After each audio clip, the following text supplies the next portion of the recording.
Good afternoon, this is Derek Weldon with the Cool JDM Show. I am joined with my host here, Mike.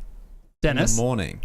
Mike in the morning? Mike in the morning. Because you said afternoon, but it's the morning here. Afternoon for you, maybe.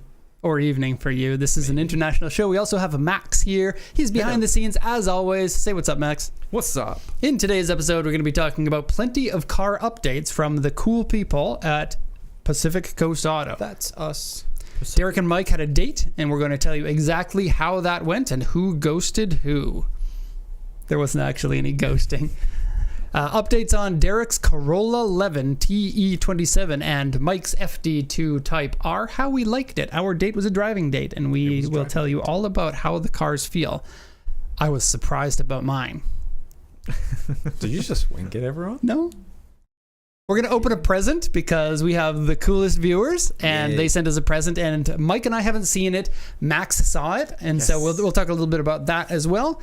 Our main topic today is living in Japan. We have cumulatively lived in Japan for nearly 30 years.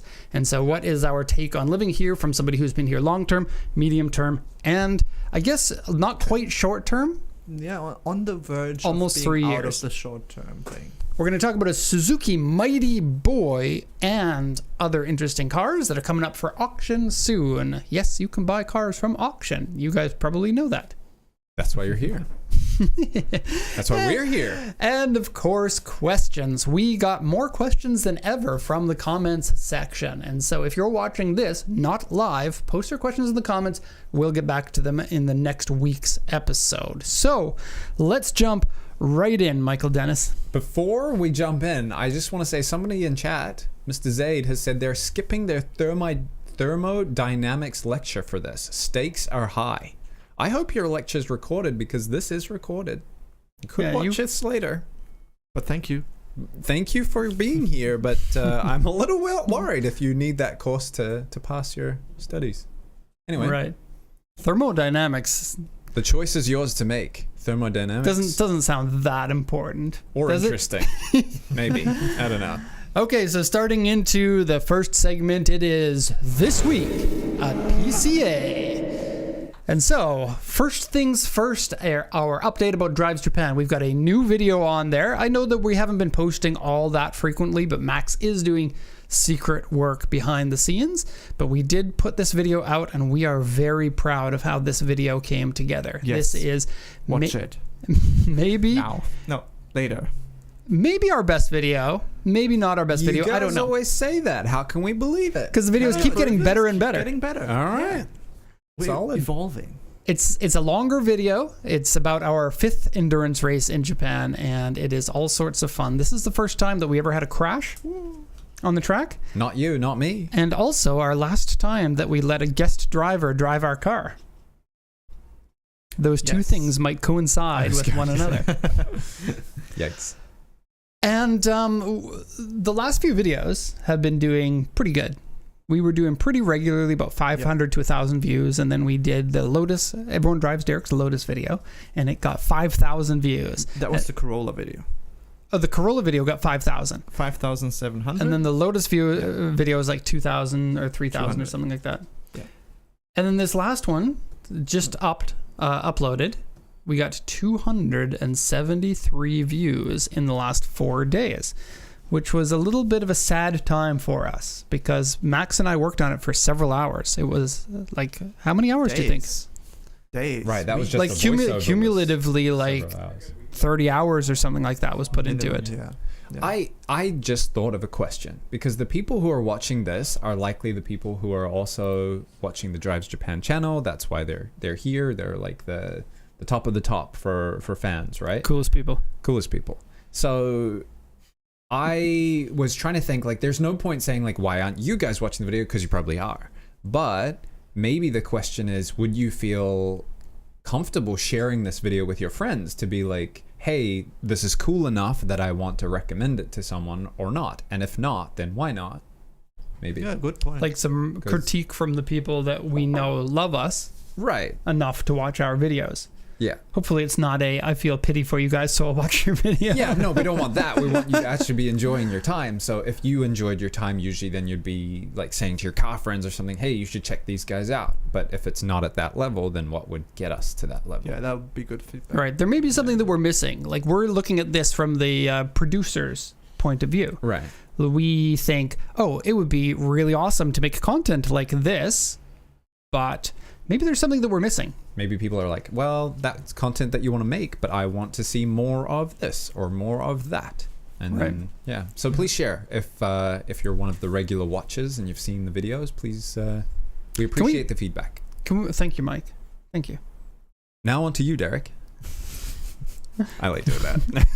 I wasn't saying thank you serious. to get you to shut up. No. Honestly, that was a real thank you for saying that, because self-promotion is something that makes me feel a little bit awkward. And I know that it does for you too, Mike. Same. But I do think that, like, with the amount of work that we put into this and how good of it's not only the work. I think that we did a good job. I think that we are doing something that is very close to professional, like the channels that get an awful lot of views, but we just haven't been picked up yet. Yeah.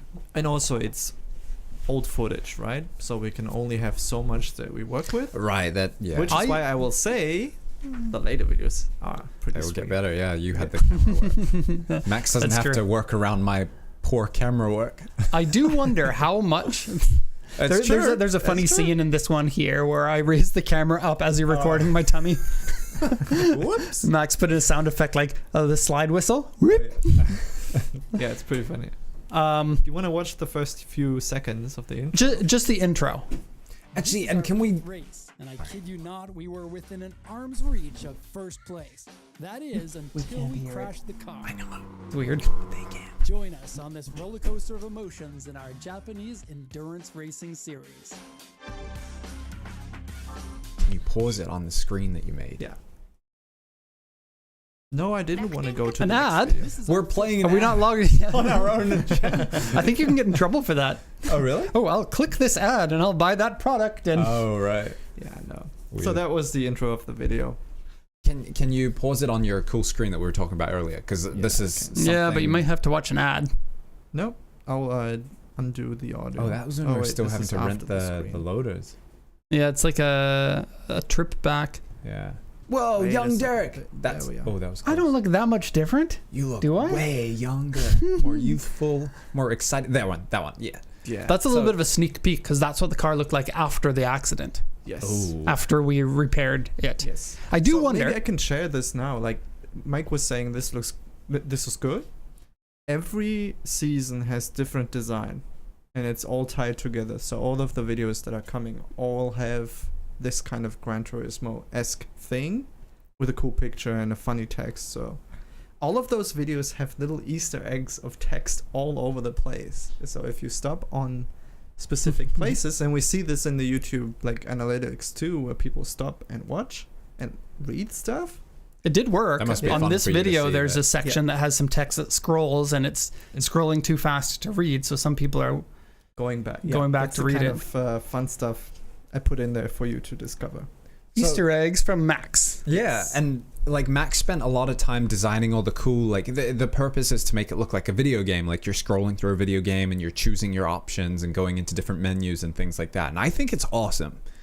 I think it's awesome too. I was just saying to Max, like, why not try to use this as a thumbnail? But I don't know if a lot of people get the whole like video game thing, and this in particular, there's riding and stuff. It's different, but We've noticed that the click-through ratio is really low, but the view ratio is really high. So Okay. if someone clicks on it, they're bound to watch for a pretty long time. Yeah. And so the thumbnails are an issue. And I think it might have to do with the car. Like, Miatas are great cars, but they're also not JDM special cars. You know, if it Right, were a yeah. Skyline in these, it might be different. yeah. Or Well, Pajero anyway. Evo. Yeah. That would be a my fun God, racing yes. series. Anyway, let us know if you have any feedback for us. We will greatly appreciate it, and we'll take it on board. Yes, much appreciated. This week at PCA, we've got a lot of updates on our cars. So let's jump into it. First picture here. Let's talk about our cars. Have a look at this. I've got not some new wheels. They're still the same wheels that came on the car, but I bought the center caps and I bought the chrome optional rings on them. And I think they look very nice for a 13-inch wheel. So Yes. you can give your feedback on that. and just tell me it looks awesome, because that's what I'm looking for. Everyone pile on the compliments. You should have heard Grant too. Grant makes a face like this when he looks at pictures of these wheels. Oh, really? Mm-hmm. Oh, I haven't seen that face. So maybe we can bring him on for a cameo. Yeah. But I've always been a big fan of classic look on wheels, and the look of the Corolla is meant to be very much 1972, what the car looked like back then. Not the big wide wheels and the car has over fenders, but they're factory over fenders. Yeah. But the over fenders end here and the wheels like all the way in here. For now. Because the car was meant for racing, right? Yeah. But then they didn't want to put racing wheels on because no power steering would be impossible. Yeah. And so, it does have a little bit of a goofy look, but that's also the original look, and I quite like it. I love the inset wheels. Very 1970s. How rare are the chrome rings?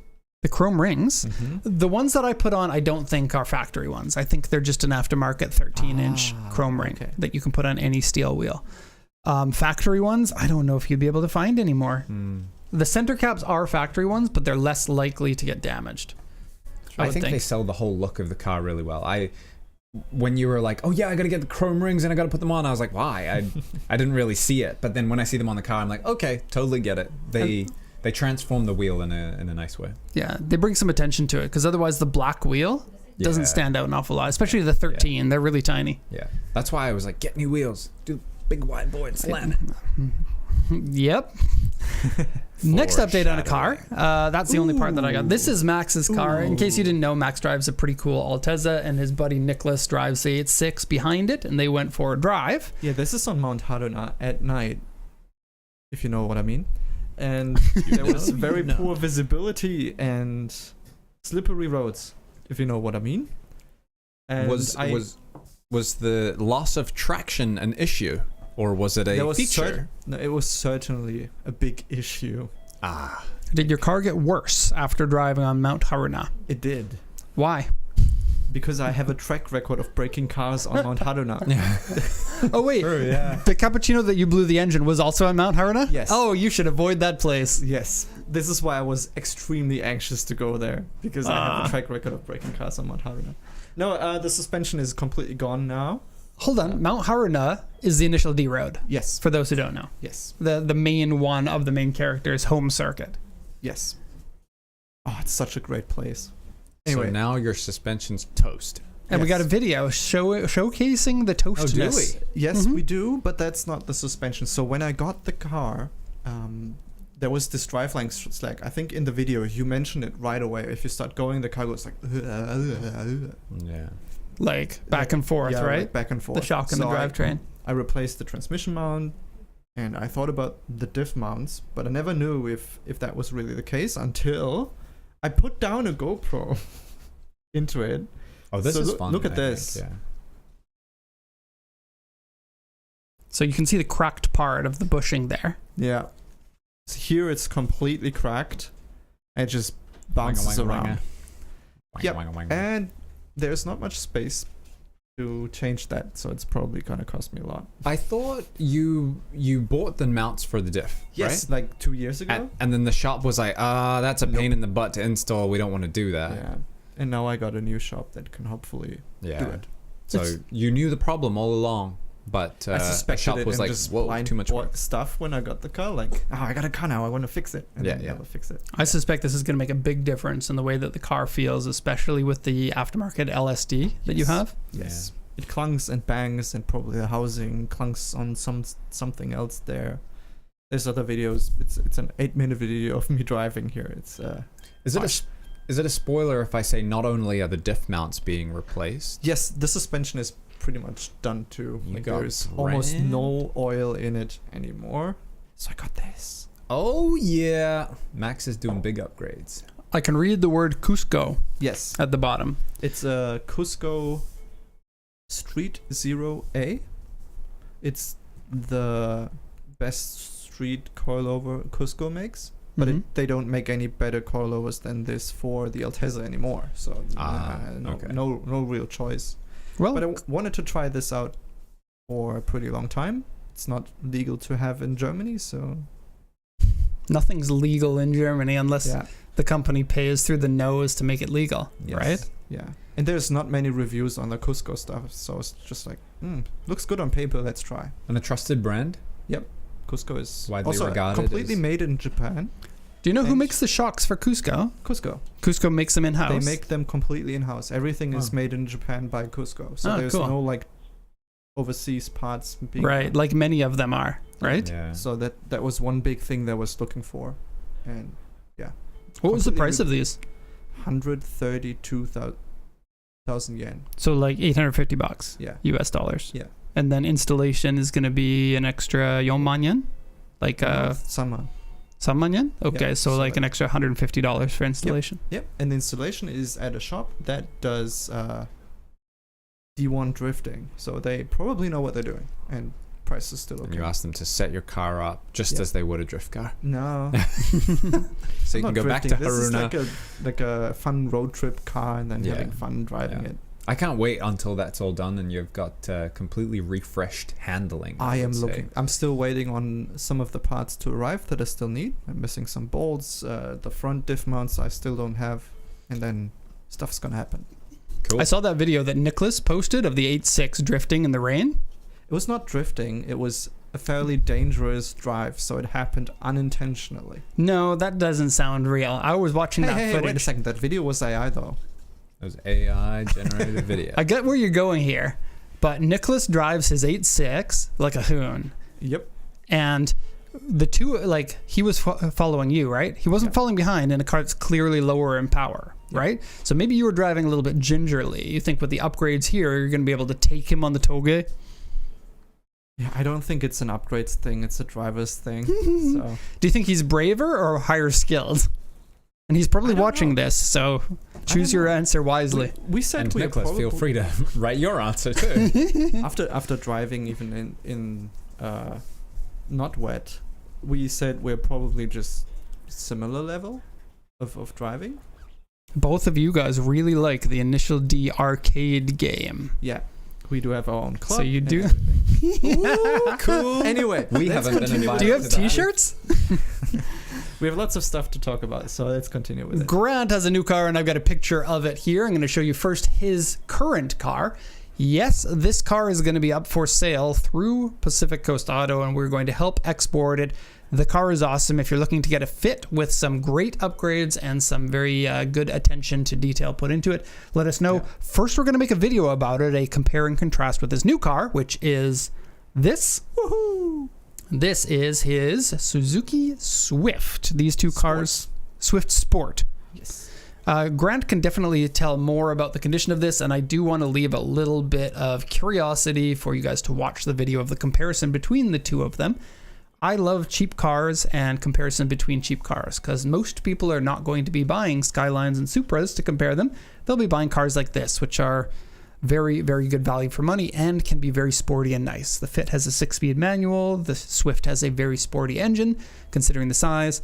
A very interesting comparison, and I'm interested to know what Grant thinks Yeah. about the two. Yep. And I totally agree. I also like the yellow with the white rims. Grant has do recently I. bought new wheels. Which, Already? Well, yeah, that's Grant for you. He's straight onto the upgrades. Amazing value for the rims. I'm but surprised. no spoilers. No Yeah, spoilers. no spoilers. Well, hopefully you get a giant spoiler, but These cars look awesome with spoilers, honestly. Yeah. I think what you said about comparing cheap cars, Grant has a good phrase for these. He calls them warm hatches instead of hot hatches because usually Fair hot enough. hatches have more power, but these are more built for Japanese style roads. Very tight roads, so you got naturally aspirated high revving engines. And Mike has, not Mike, pardon me. Grant has a very tiny parking spot at his house. He can only get a car that is a certain width because his parking spot is itsy bitsy. Yeah. And like this is the max width. So Yeah. like 90% of the cars out there, excluding K-class cars, he can't get in his parking spot. So it has to be a small car. Japan problems. Usually when we're like, Grant, you should get one of these. And then he's like, yeah, did you check how wide it is? And then instantly off the table. So Grant's got a few things and I'll just read these. Actually, you want to read them out? Sure. Grant wrote some things about why he wanted to this is- change. I feel like I'm unnecessarily sentimental about the fit going away. I don't know why. I can't really explain it, but when I do just agree. read I think this- that the fit and Grant are a nice match. Yeah. Well, we'll see. Maybe the Swift and Grant will be a nicer match. I think the Swift will be faster. As I Yeah, I said, think you'll enjoy it more. Grant's fit. It's better to say than Grant's Swift. Grant Swift. So let's call it the Grant Swift. Grand Swift. Okay. So this is written by Grant, right? Yep. Okay, Grant has said about the fit, it was amazing. Somehow bigger on the inside and perfect for a small young family with just one car. But now that his child is bigger and doesn't need her baby seat, I guess that says. It says I can't baby read car. Japanese. Baby The car. stroller. Like a stroller. Oh, the stroller. For outings, I can sacrifice a little bit of practicality for more fun. I developed the fit for about as far as possible, shy of building a million yen race engine. Yes, he priced it out, as he does. And the stock Swift starts me at roughly the same horsepower as a remapped fit, so what his fit currently is. He also just wanted a yellow car, which he now has. So yeah.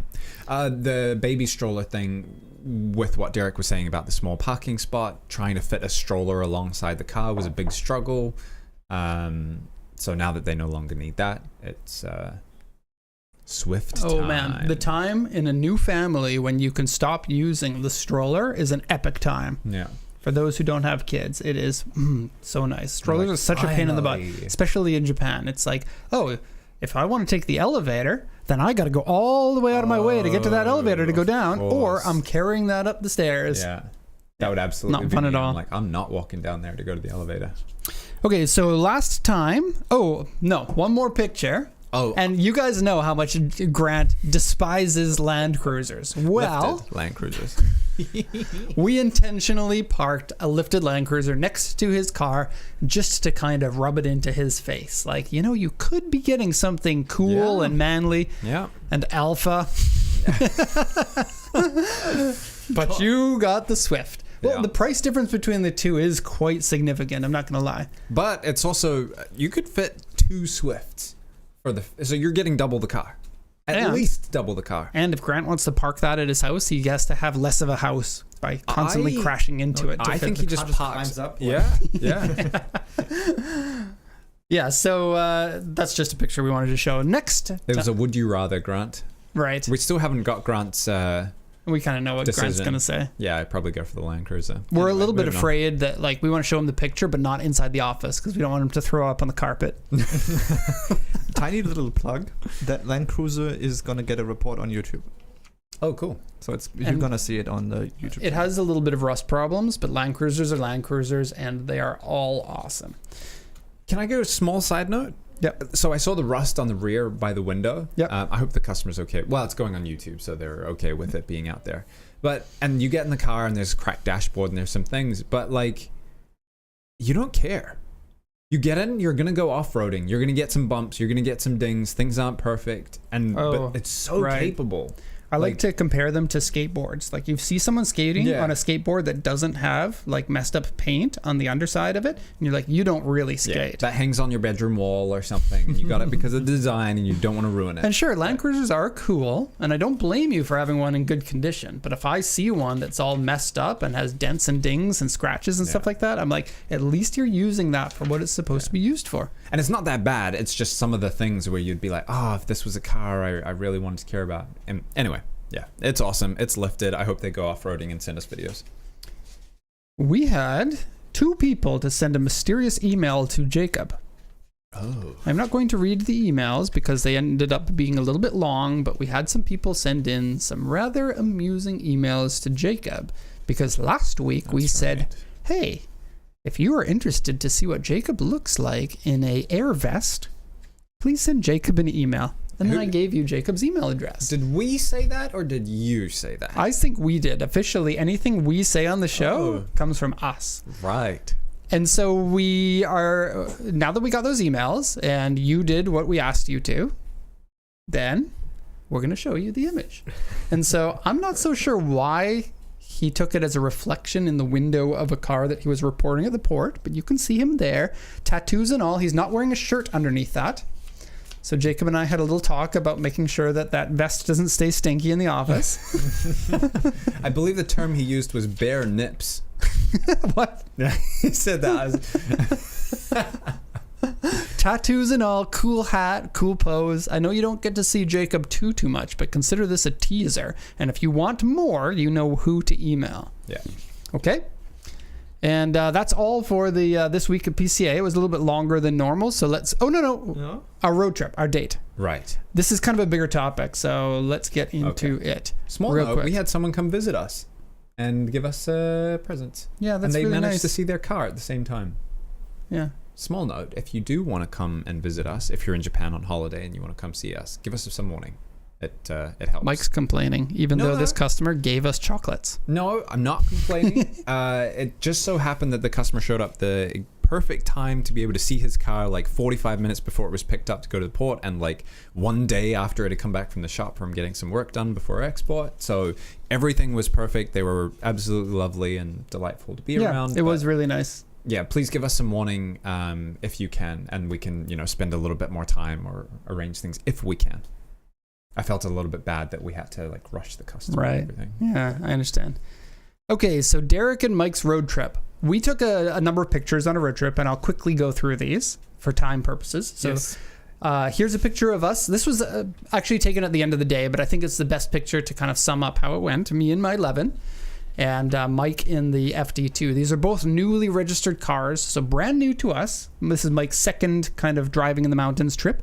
And oh my God, driving in the mountains in Japan is like nothing else. They are some of the best roads in the world. Yeah. We went on some roads that were a little expensive in tolls. Izu Skyline. For the people who have been to Japan or driven it, you didn't want to say? No, it's fine. Yeah, Izu Skyline is, I don't know. There are better roads for no money. And we went on a Saturday, so there was some traffic. If you go during the week, it's usually really good. Or if you go at night, but visibility can be a bit of an issue. Yeah. You can see at the base of this picture some people's donut marks. Derek's donut marks. I did try to do donuts, but the car doesn't have an awful lot of power, and it's hard to get the 175s to break traction. But we will give our driving reviews, but let's go through the pictures first. I'm amazed at how much bigger the FD2 looks next to the Corolla. Right? Yeah. It feels smaller on the inside, and I know the Corolla's a small car, but... The Corolla feels tiny on the inside. Yeah. It's like an original Mini plus maybe 10% on the inside. Okay, So here we are at the Toge. Toge, if you don't know, is mountain pass. It's the Japanese word for mountain pass. It's where people do their driving. And... here we are at a parking lot next to each other. You can see the license plates there. We picked our own license plate numbers. So I got 1972 because that's the year of the car. I got 69 because that's what I like to do. I don't know what else to say. It was a setup. I was wondering I know how you would pick that up. Did it go how you thought? And we enjoyed ourselves. Go on to the next picture here. The place that we were driving was famous for wasabi. So everything there was wasabi flavored, including the wasabi flavored ice cream. So of course we had to have wasabi flavored ice cream. I wanted to look into each other's eyes for this picture. You didn't give me a warning about that. You look very autistic in that picture. I am very autistic. I've been diagnosed. Next one. By a customer. I thought the wasabi ice cream was great, just saying. In the middle of the mountains, we found a little shop that was selling vegetables, so we bought some vegetables. There are potatoes, onions, and red onions, so we were like, gotta have those. We went to the toilet, and so... We didn't go to the toilet. I did not see this. Do not involve me in your toilet Remember, story. Any information from this shop comes from us. Is that the Gmail logo? Oh, is it two people? I just thought it was funny because it says flush man. And then there's like a little window there. Of course, it's a sensor in there, but it makes you wonder if there isn't a little man in there who's like, okay, he's done peeing, and then flushes for you, and that's the flush man that's in there. Yeah. Typical of Japan to weirdly name things. On to the next one, we found a waterfall. Not just any waterfall, Mike. Oh, one of the top 100 waterfalls in Japan. Yes. That's what the sign said. There was a road sign that was like, hey, one of the top 100 waterfalls in Japan. Yeah. And we're like, can't miss that. So we went there. You could do fishing here, actually. They would lend you a bamboo fishing rod. It was very cool. We didn't do fishing because it was like $15 to rent a fishing rod for an hour. No, we didn't do that. We were there to drive. The waterfall was pretty cool. And they actually had like a sign, and I took a picture of it, but I didn't include it because I didn't want to go on forever about this. But they have wasabi here that uses the mist from the waterfall as irrigation. Oh yeah. It was pretty cool. Yeah. And then we had lunch. We stopped at a little karaage place. Derek made me make faces the whole day for pictures. This one I'm is usually- pretty epic, I must say. I'm usually definitely did not. much more photogenic. I think that picture's excellent, and I think it is framed very nicely. It brings out the best in you. Oh, thanks. It brings out my autism. Whoa. Oh no, too many pictures. Spoilers. Yeah, Okay, next on to one. the next one. Looks kind of gross. So my 11 doesn't have any air conditioning, so the snacks that I brought along, which were chocolate covered peanuts, turned into chocolate covered peanut soup, which of course we had to try. That is my finger going there. I did not know you took that photo. I gave you permission to do it, but look at the look on your face. Like It looked like... I don't like putting my finger into this, but Derek's making me. Yeah. I love chocolate and peanuts. But melted chocolate and peanuts that looks like a giant turd log? Not Not a turd log, more like the more viscous version of a turd log. turd slop. Max's. It's like, go on. Next Max is topic. like, Next stop topic. this. Lunchtime is soon. This one actually goes along with a little bit of the story on how we enjoyed our cars. So I guess we could just stop here and talk about the cars, but we did enjoy the trip. I think the highlight of it really was driving the new cars, and Yeah. it is in Japan. Going on a road trip is fun no matter what. You can see Yeah. a little bit of the Japan countryside. It was a good day. I think if you're coming to Japan, it's very awesome to be able to experience something like the toge, if you can. Yeah. Even in a rental car, it's really something special. Yes. Yeah. And now about the cars. So would you like to go first, or would you like me to go first on Sure. driving impressions? I'll go first, give you a break talking. So the cars are both new to us. So these were, it was my second time out driving Spiritedly in the FD2. And I've had a problem. Yeah, the photo that you see is on the left is the Zero Fighter exhaust, which is effectively a straight pipe. And I took that out on my first drive, and it was awesome for me. It was very bad for everybody else who could hear it, who was not me driving the car. Max described it as painfully loud. Derek, the first time the car got delivered, said, "When are you going to change your exhaust?" I think that was the first thing he said about the car, and that it sounded really bad. And then Grant was the same opinion. I can't remember what he said, but so on the left is a straight exhaust. I loved it. It crackles and pops on like deceleration from high RPM, but for the sake of everybody else, I needed to change the exhaust. I put the stock muffler that came with the car on, so it has an aftermarket header, an aftermarket cat, and an aftermarket mid-pipe, and now the stock exhaust. Weird combination, honestly. Yeah, no one would do that, but it came with the Except for car, Mike. and I had to reduce the noise somehow, so I thought, I'm going to get an aftermarket exhaust anyway, but maybe this will just sound good. So I put the stock one on there, and it sounds terrible. It is awful. It's the worst thing in the world. It's like, Can you emulate it with your mouth? it's, like the high-pitched Honda thing, it's like painful, right? And everyone's like, oh, that's the Honda exhaust with the straight pipe. Not good. This is worse. It's not as loud, but it's all the buzzing and it sounds like a bunch of angry bees, which are all getting murdered by sound waves or something. I don't know. It's very bad. And Yeah. honestly, it detracted from the enjoyment of the whole day for me. But it had to happen. Like, I can't keep a straight piped exhaust on the car, so I'm going to add a little bit more oomph to that. The sound a car makes is so much of the enjoyment of a car. yeah. And I don't think I really fully appreciated that when I was just starting to be a car guy, but the longer I am a car guy, the more I feel like this is important. Yeah. If your car doesn't have an exhaust that makes you go, oh yeah, Yeah. or other sounds that make you say, oh yeah, which I'll get into when I talk about my car. Oh yeah.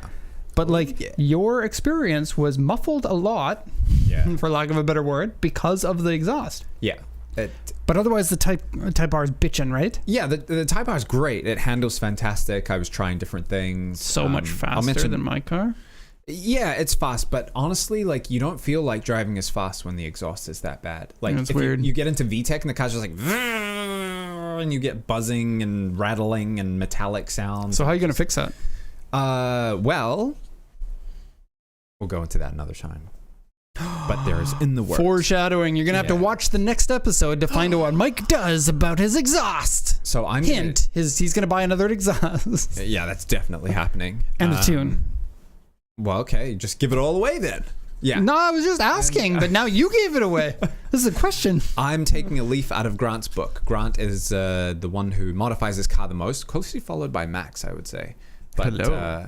I'm going to take a leaf out of their book, and I'm going to do some mods to really wake the FD2 up. One of them is going to be a tune. Can we put a picture of my 11 on the screen while I talk about it, just so that people are like, oh, look at that orange. Did you know that this car only came in 2 colors? Orange or olive green were the only 2 colors you can get 11 in. Or the TE27 11. I did not know. Very strange. Okay, the 11 driving experience was absolutely surreal. This car is over 50 years old, and it is unlike anything else. It was very, very cool to drive. That said, the car is not suitable to be driving in the mountains at this moment. There are 2 glaring issues with it. Number 1, I think that the brakes are actually broken. I think that the master cylinder is a little bit bad because consistency in the brake was wrong. And the pads feel like nothing. It is awful. My last car was a Lotus. It had no power brakes, and it was perfect. It felt sublime. It was amazing in how the brakes felt. And I very much appreciate a car that can brake very well. The 11, no power brakes, step on the pedal, and get nothing. And then step on with like 90% of your strength, like you're actually trying to lift weights or something. And then the car will eventually stop. But when it stops, it is not a pleasant stop. It is not telling you how much power that you're going to get. So before every corner, I was like, let's brake 30 meters before the normal braking point. Yeah. And I just, unfortunately, that muted the entire trip. Every corner, I was just like, oh, this is bad. So I think the brake pads have actually gone bad. I think there's a shelf life for brake pads. And I think they probably had the same brake pads on there for 40 years. This car has an authentic 126,000 kilometers with a full history. Over 50 years. Yeah. So people have been, probably in the last few years, it's like 500 kilometers this year, 200 kilometers this year, and the brake pads have just gone bad. Yeah. And so I'm going to need new brakes before I can actually drive it. Yeah. That said, though. You were worried about locking up the brakes, right? Or brakes overheating. It did have all the fluids changed, which is absolutely what you want to do in a new car before you drive quickly. Yeah. Because old brake fluid will overheat much sooner because it'll have more water in it, because it naturally absorbs water over time. And the area that we were driving was very mountainous, so there was a lot of uphills, and then the downhills are the most scary when you need your brakes. Yeah. And so that, it borderline ruined the trip. If there's any saving grace, this engine sounds amazing. It sounds so good with the open throttle bodies. The ITB is on it, and the exhaust that I got is an aftermarket one, only slightly louder than the stock one, which I love because now you can hear the throaty sound of the throttle bodies. And revving up to 7,000 RPM, like the engine's not supposed to rev that high. It's like but it your max power on this engine isn't. It's a twin cam, but it's an older twin cam. Its max torque is somewhere around 6,200, so it does kind of run out of breath a little bit at the higher RPM. But boy, does it sound great! It's very, very angry sounding, and that little car is so tiny, and it's like. We should have got some sound clips. I wish we did. We forgot. We will get sound Next clips time. of this car. I'm sure of it. Yeah. And the whole time that I was, not the whole time, every once in a while I got a little hint of like this car, I'm really annoyed at the brakes. I really wish it were a little bit faster. But if I could go around the corners a bit faster, if the brakes were better, I could continue my momentum and it could be a lot more fun to drive. I don't care if the car is slow as long as I'm enjoying the drive. but it absolutely felt like I was in the 1970s and I was a race car driver. This feels like a real race car, but just a really old real race car. Yeah. And I was really hoping that anyone that was watching us on the road was like, oh my God, I can't believe that this guy's driving his 55-year-old car that hard in the mountains. Yeah. And I was just grinning ear to ear about how cool that it was to be driving that kind of car. You just don't see people. Classic cars, everyone's like, I'm going to pussyfoot on this because I don't want to repair it. And you'll see like a convoy of them all driving very gingerly and like, oh, I've taken the car out for a day. Not like, oh, I'm going to attack the car. Especially one like this one that looks completely stock. No lowered suspension, no spoilers on it, no giant wheels like most of these that you see that are gingerly driving around. Yeah. No, it looks like a stock car, but it looks like the owner's having fun. Yeah. And that's the image that I wanted to give. Yeah.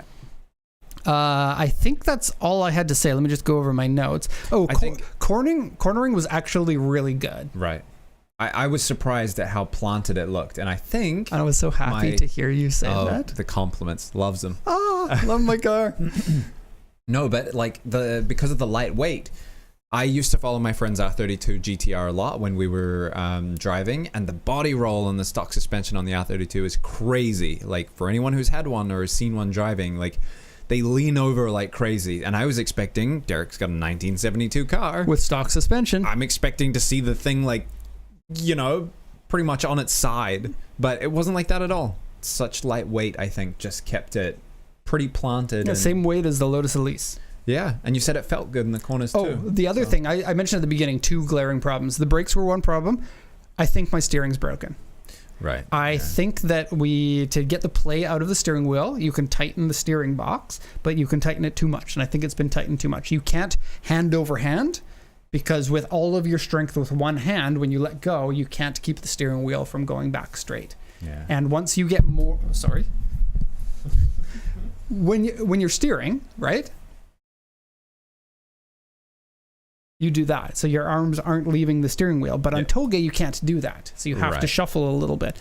With no power steering, slower steering rack, and a smaller steering wheel, it was unpleasant to steer and very difficult. So I think I'm going to take it to a specialist and say, can you let me know if this is broken or something? I think something's broken. I've driven non-power steering cars all the time, and nothing was as bad as this one. It is painful to drive. But it was a maiden voyage. We both learned a lot. It was still a great day. Good roads. Great view of Mount Fuji, even though it's summer now and it's so cool to come around the bend and to have the ocean on one side and the Mount Fuji right behind you. Yeah. It's like you're in Japan. Yeah.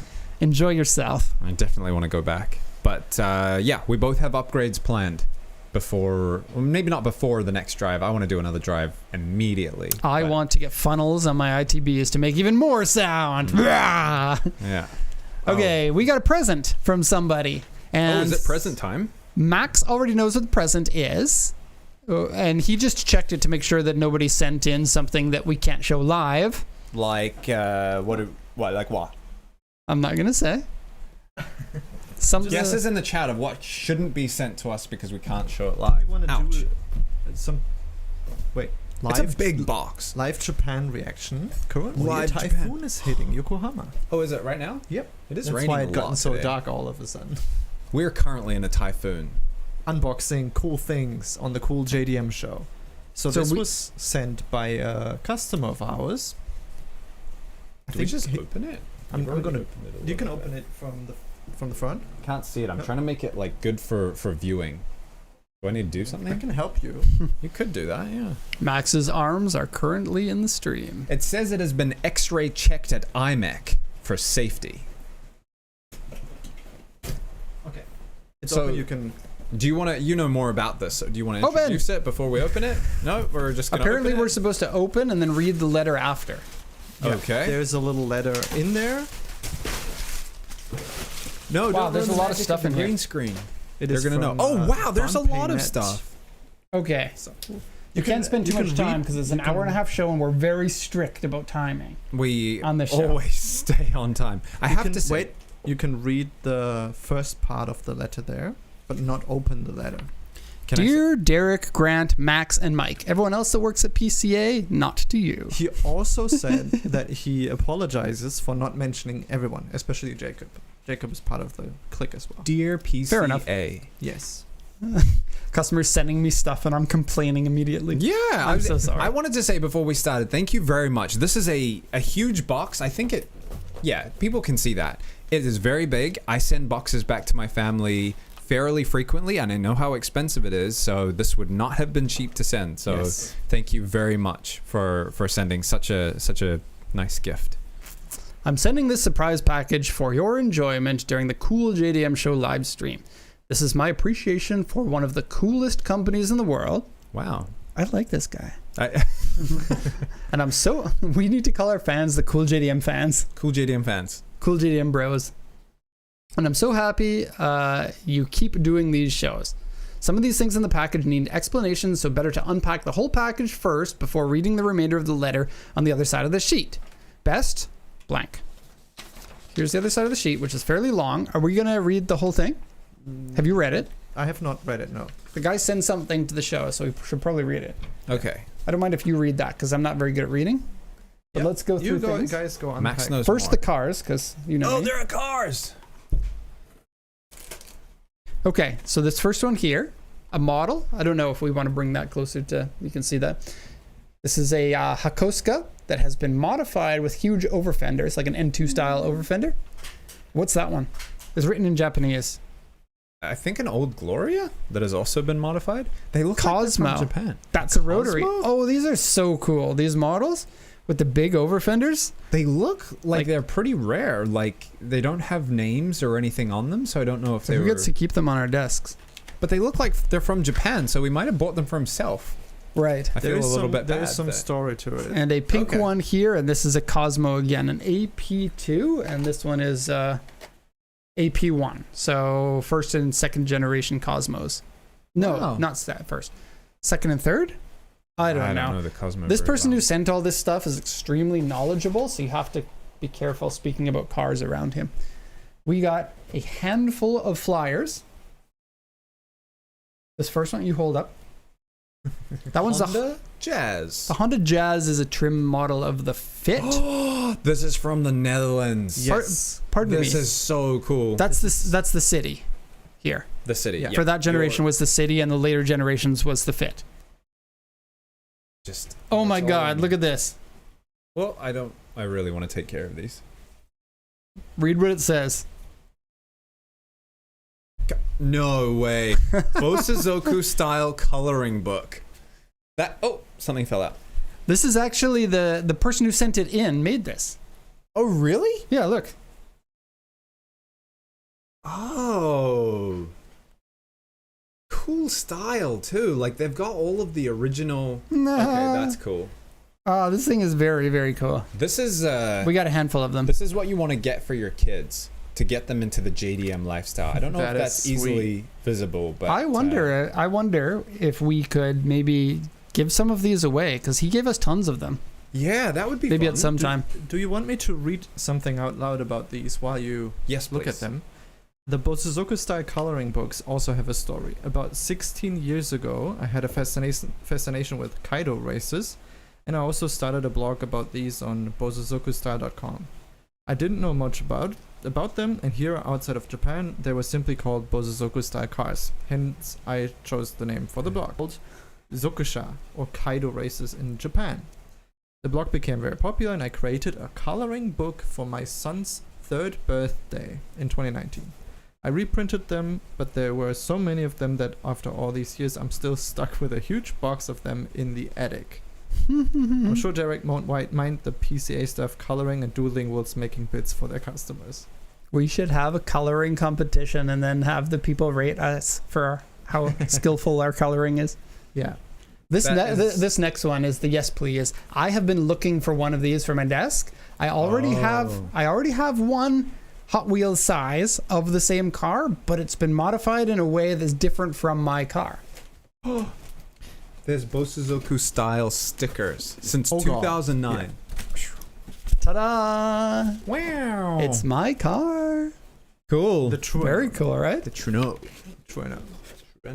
I didn't want to say, Max, but yes. Hey, we're being it's specific coast order, you know? Specific coast order. Very, very cool. Thank you for this. And PCA builds live. candies. Wait. 27. I included a big bag of Haribo Goldbeeren for Max. I know every German will eventually miss things from Germany. Star I Mix. claim. Not a day goes by that Max doesn't mention his how superior German candies These are the are. ones I want to to claim Japan. for myself. No, So you these just ones are claimed good. 2, Max. I don't know. You probably shouldn't have mentioned that because now. No, these are the worst, so I just want to take them off your No, hands. Oh, maybe for you're free, playing. you know? We like you so much we couldn't bear to see you suffer. And this one, and I don't know what these are, but I'm claiming them for myself. For the Stop other claiming stuff. For the other members of the staff, I've included 2 smaller bags with assorted soft candy by Haribo. Can I see that? Also Yeah, city included one? some Have a look. Dutch sour candy and licorice because we all like licorice. I'm the only one. I love these sorts of things. It's so interesting to see what the cars look like when they were brand new, because you don't get to see that anymore. These are Venco drop toppers, salmiak and mint. This is amazing. No, these are probably the licorice, right? Yeah, I think so. Yeah. Do you These guys want to look get to know crazy. something about the brochure that you're currently going through? It's all in a language I can't read. I've also included a Dutch brochure of the Honda City to complement Derek Honda's City collection. Yes, there is a collection.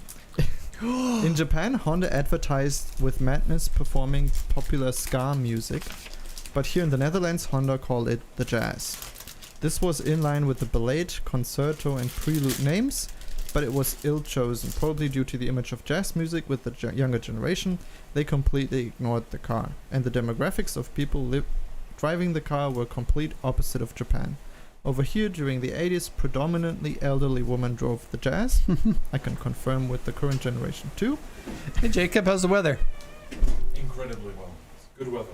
Typhoony, hey? Typhoony, very. Yep. And yeah, that was it about the brochures.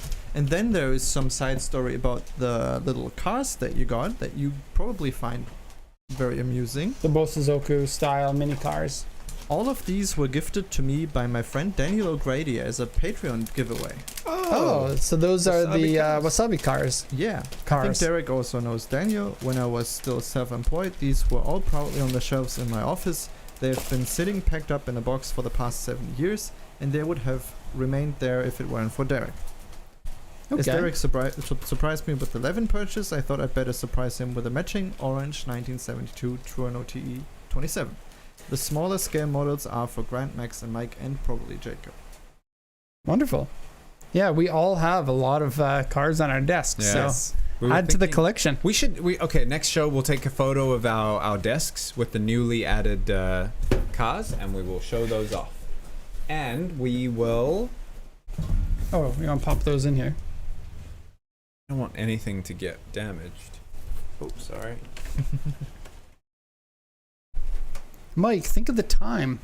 I'm thinking of keeping the gift safe because it took a lot of effort to send this. Those cars came from Japan, went to the Netherlands, and are now coming back to Japan. That is quite They the are a journey. gift that was gifted to us. That's right.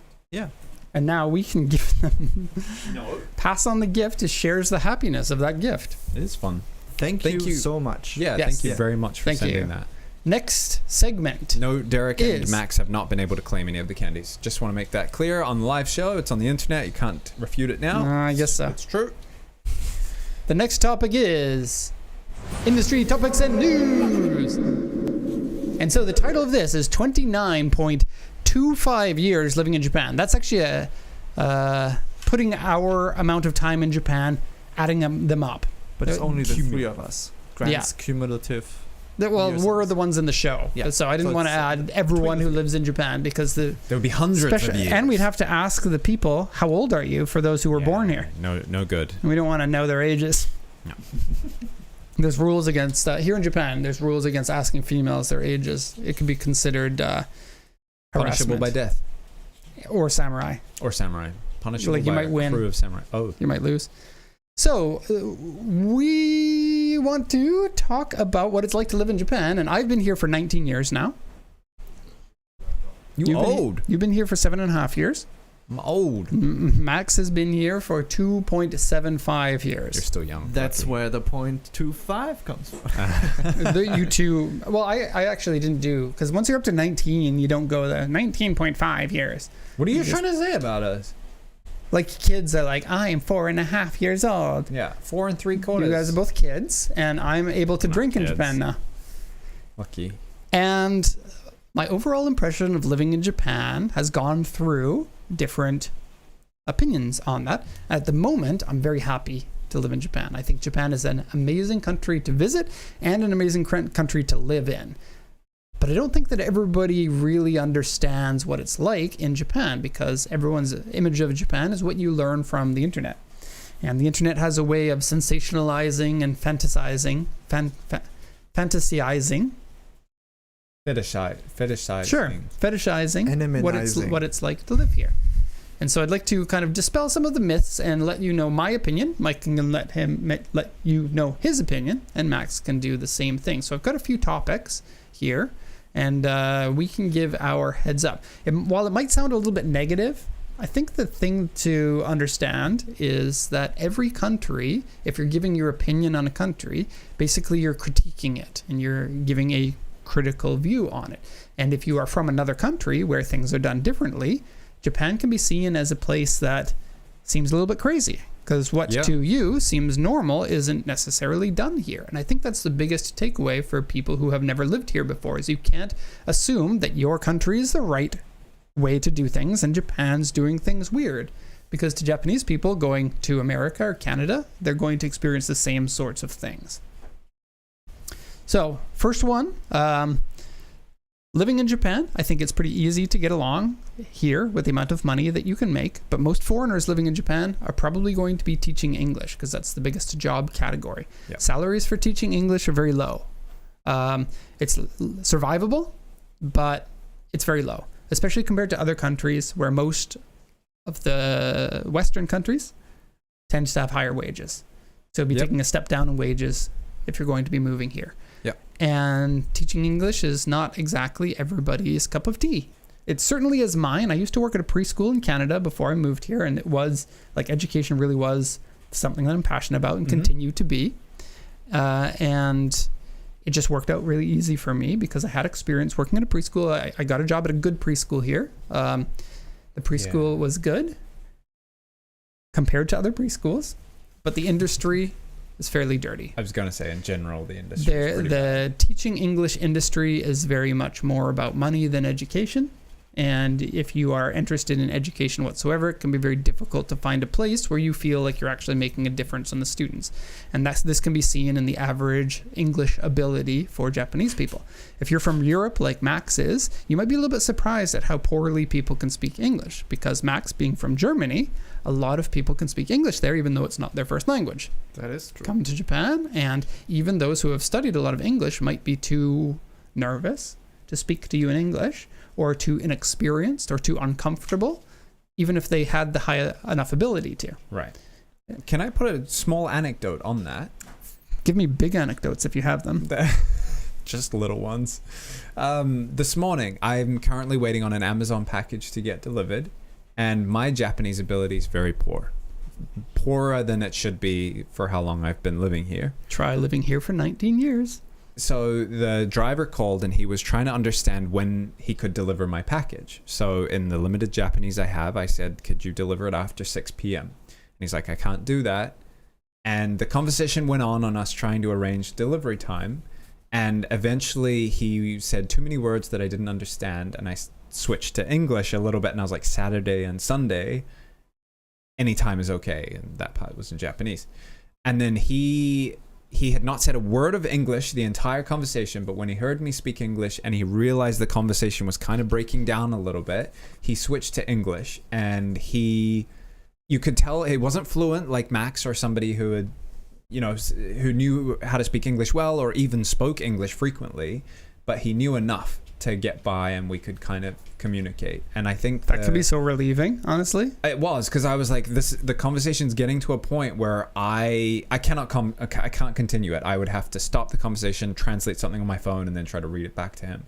So I think the confidence thing is a big one for Japanese people. Like, they know the English, but they either very rarely use it but they will bring it out if they have to. And because Japanese people are friendly and kind, they'll do their best to help. So I will say what I seem to appreciate more and more is that you try to talk in Japanese to them, and they'll keep talking to you in Japanese until you, as the one who's trying to talk in Japanese, signal that you cannot continue or you want to speak English. Yeah. Because I've heard lots of stories from expats in Europe, especially Germany, that people will try to talk German to a German person, but then the German person is just like, hey, let's talk English, it's way easier. Yeah. And then you never learn anything. It's almost like there needs to be permission for the Japanese person to start speaking in English. I will say there's one very similar anecdote I had. There's a Yamato delivery guy in my area.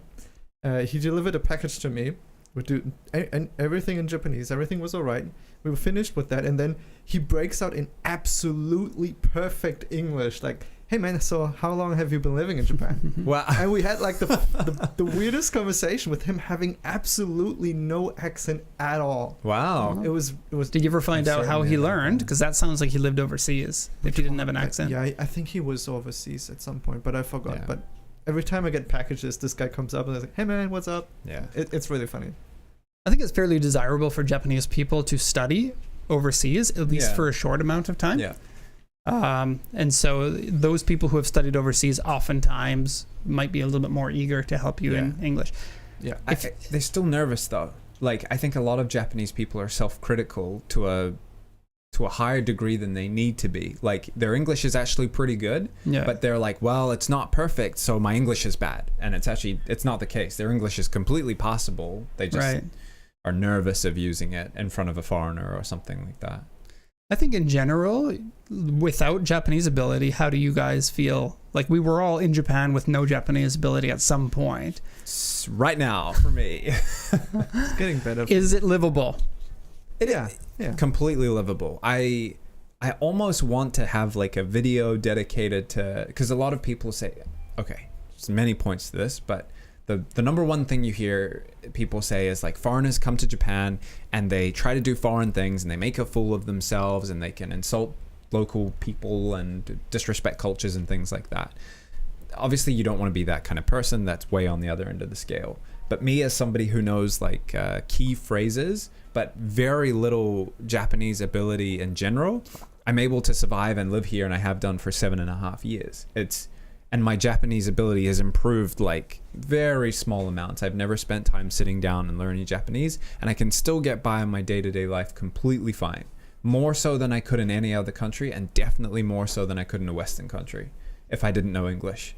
If I didn't have a good English ability, like the phrase that you hear a lot in Western countries is speak English. This is America. This is New Zealand. This is Australia. Speak English. And I couldn't survive there. I don't think I've ever been told to speak Japanese in my 20 years living here. Never. People will always do the best they can to understand. Gestures are a big thing, and you can get by. Almost close to every sign has English on it. Yeah. Go to Germany with no German knowledge, you will be completely lost. Yeah. There is no English signs whatsoever. I do want to visit Germany, but I'm afraid, honestly, of not being able to speak any German. Yeah. If you're a tourist, that's no issue because everyone will most likely help you. You have Google Maps and everything, but try to find the right room at the registration office, city office, to do your... Oh, right. I don't know what you want to do there. And I think this comes down to, in Japan, there's like this very high bar for the amount of respect that people give to one another. Yeah. And that's this one of my points, this is surprising when you go back home, because it's very different. In Japan, it's very insular. It can be a little bit lonely. But people don't really show their true selves very easily. They show a masked version of themselves, which is very polite and very respectful and helpful to other people in general. Yeah. And to people who come here on holiday, they notice it right away. They're like, the Japanese people are so nice to me. Yeah. Even, and that is true. Even if the Japanese people don't specifically like you, they will be nice to you. There is none of this conflict just because. Yeah.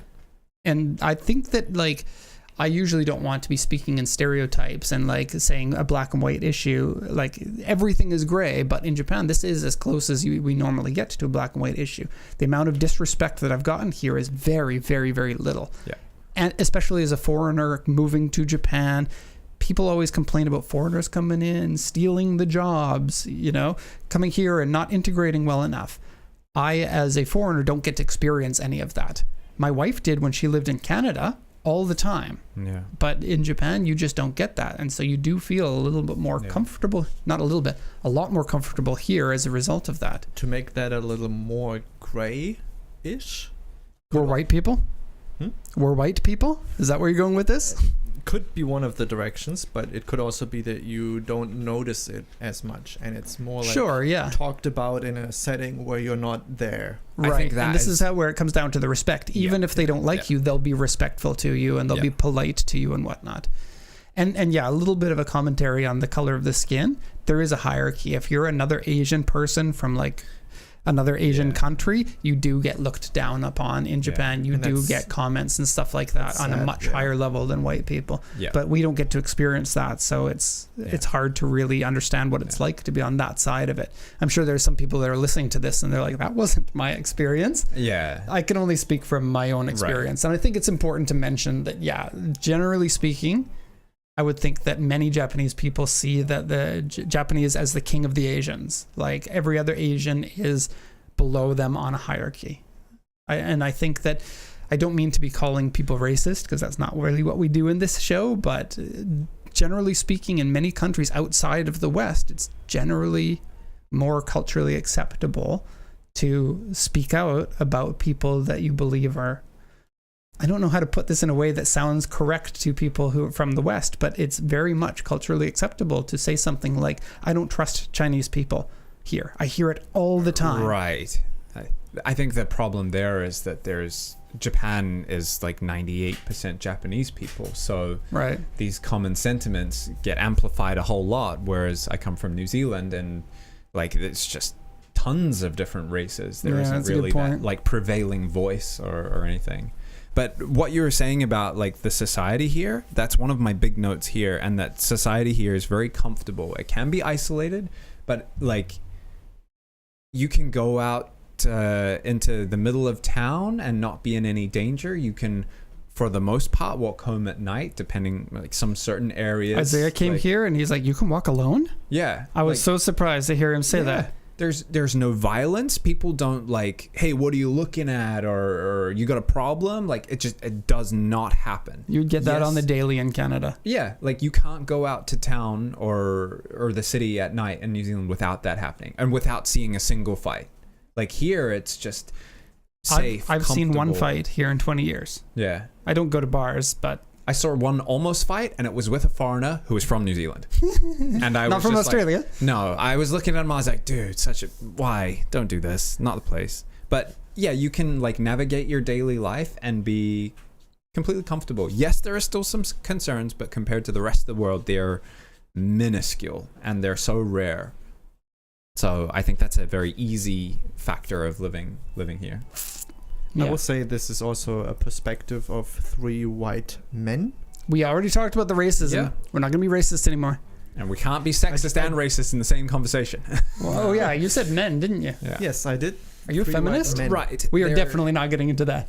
I mean, just Fiero Alex in the chat is saying it, more concerns for the ladies than for the men, and I do agree. Recently, I don't know if you've seen it, in the station up here and the other stations. Pictures. Yeah, upskirting is still a big thing, and they're doing lots of things to prevent that. And if you're a woman wearing a skirt, you're probably going to experience something like this. Yeah, I think it's a patriarchal society here. Women don't or aren't afforded the same kind of luxuries or Wages for women are way lower. Yeah, that is Not a so much for problem here. foreigners, but for Yeah. the Japanese Yeah. people, it's true. But like, I'm not trying to diminish this at all. Yes, there are creepy dudes in Japan who are doing creepy things, and women are the target of these things. Women do get followed home. There's a thing called nampa, which is like there will be good-looking Japanese guys who will try to rope girls into doing like bar work or host club work and that kind of thing. Yeah. But all of that said, the danger is much lower if That we is true. I just talk in wanted terms to, of like kidnapping and assaults and things like that. It is, yes, I'm not saying that stuff is not bad. It is very bad. However, The police shoot 1 shot per year on average or something like that in all of Yeah. Japan from their guns. yeah. And yeah, I can't say it enough. I don't want to diminish that or I just throw wanted to that bring away. it into Yeah. the conversation. yeah, So that you people are know right. that- And that yeah. does happen, and it is a concern, but Good job, chat. yeah. The cleanliness of Japan. This frustrates me to no end. Once you've been living in Japan, you get used to how respectful and clean everybody is. You go back to Canada and it's just like a punch in the face. And Yeah. Canada's considered a fairly clean, safe country. But people not putting their carts back at the grocery store or not cleaning up their table at the restaurant. When you're used to the Japanese way of doing things, it's like, I can't believe that these people are so slovenly and gross that they're throwing garbage on the ground out the window of their car, cigarette butts out the window. Yeah. Yee. Yeah, I think the big thing is that your mind gets reprogrammed to the Japanese way, and I found myself getting frustrated overseas, being like, why Me don't too. you do it that way? And I'm just like, hey, you're not in Japan right now. Yeah. It's a comfortable thing to get used to as well, right? Like, it's the right thing. You don't want to walk around a street that's dirty and filthy and trash filled. And the funny thing is they don't have trash cans everywhere. You just put your trash in your bag and throw it out when you get home. Yeah. That's the normal way of doing things. Car culture. This is a car Oh, yeah. podcast, or not podcast, is it? Show. A car show after all. JDM show. Max has something to say about this. The car culture in Japan and how easy it is to be a car fan in Japan. Oh, yeah. Oh, that's true. This is right up your alley. It is extremely welcoming. Extremely welcoming, even if you're a tourist. But if you are a car guy in Japan having a car and you just say, this is my car, everyone is just gonna pull you into their circle more or less. And some people will be like, another foreigner. But most of the time, if you say you live here, you're trying to go and do fun car stuff, you are almost as if you are not a foreigner. And that's pretty amazing to me. And I oftentimes go to Daikoku to do like Alteza meet stuff. They meet there once Sunday a month, and it's just you hang out with fun and cool people.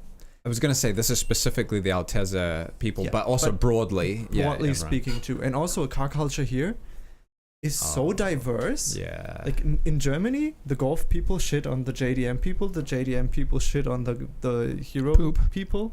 Max. Poop. Yeah. Poop. Mike opened up the swear jar last week. That's not going I'm back. sorry.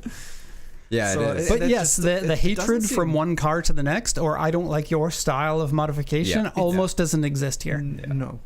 It's like It's you like, do wow, car. that's interesting that you did that to your Right. car, even if you don't like it. And immediately noticeable when you come here. Yeah. Because that's just how it is outside of Japan. And it's, again, I've been here for too long. You I'm get just like, reprogrammed. why would you complain? That's not your car. Yeah. You have a car. Go do your own thing to your Yeah. car. Why do you I need to did this. This complain is and bring mine. someone else down? We want positivity Yeah. in our life. I also like it reaches all aspects. Like, there was a guy, I think one of my best memories of going to Daikoku was a guy there with, this was 6 years ago or something. No, probably 7 years ago now.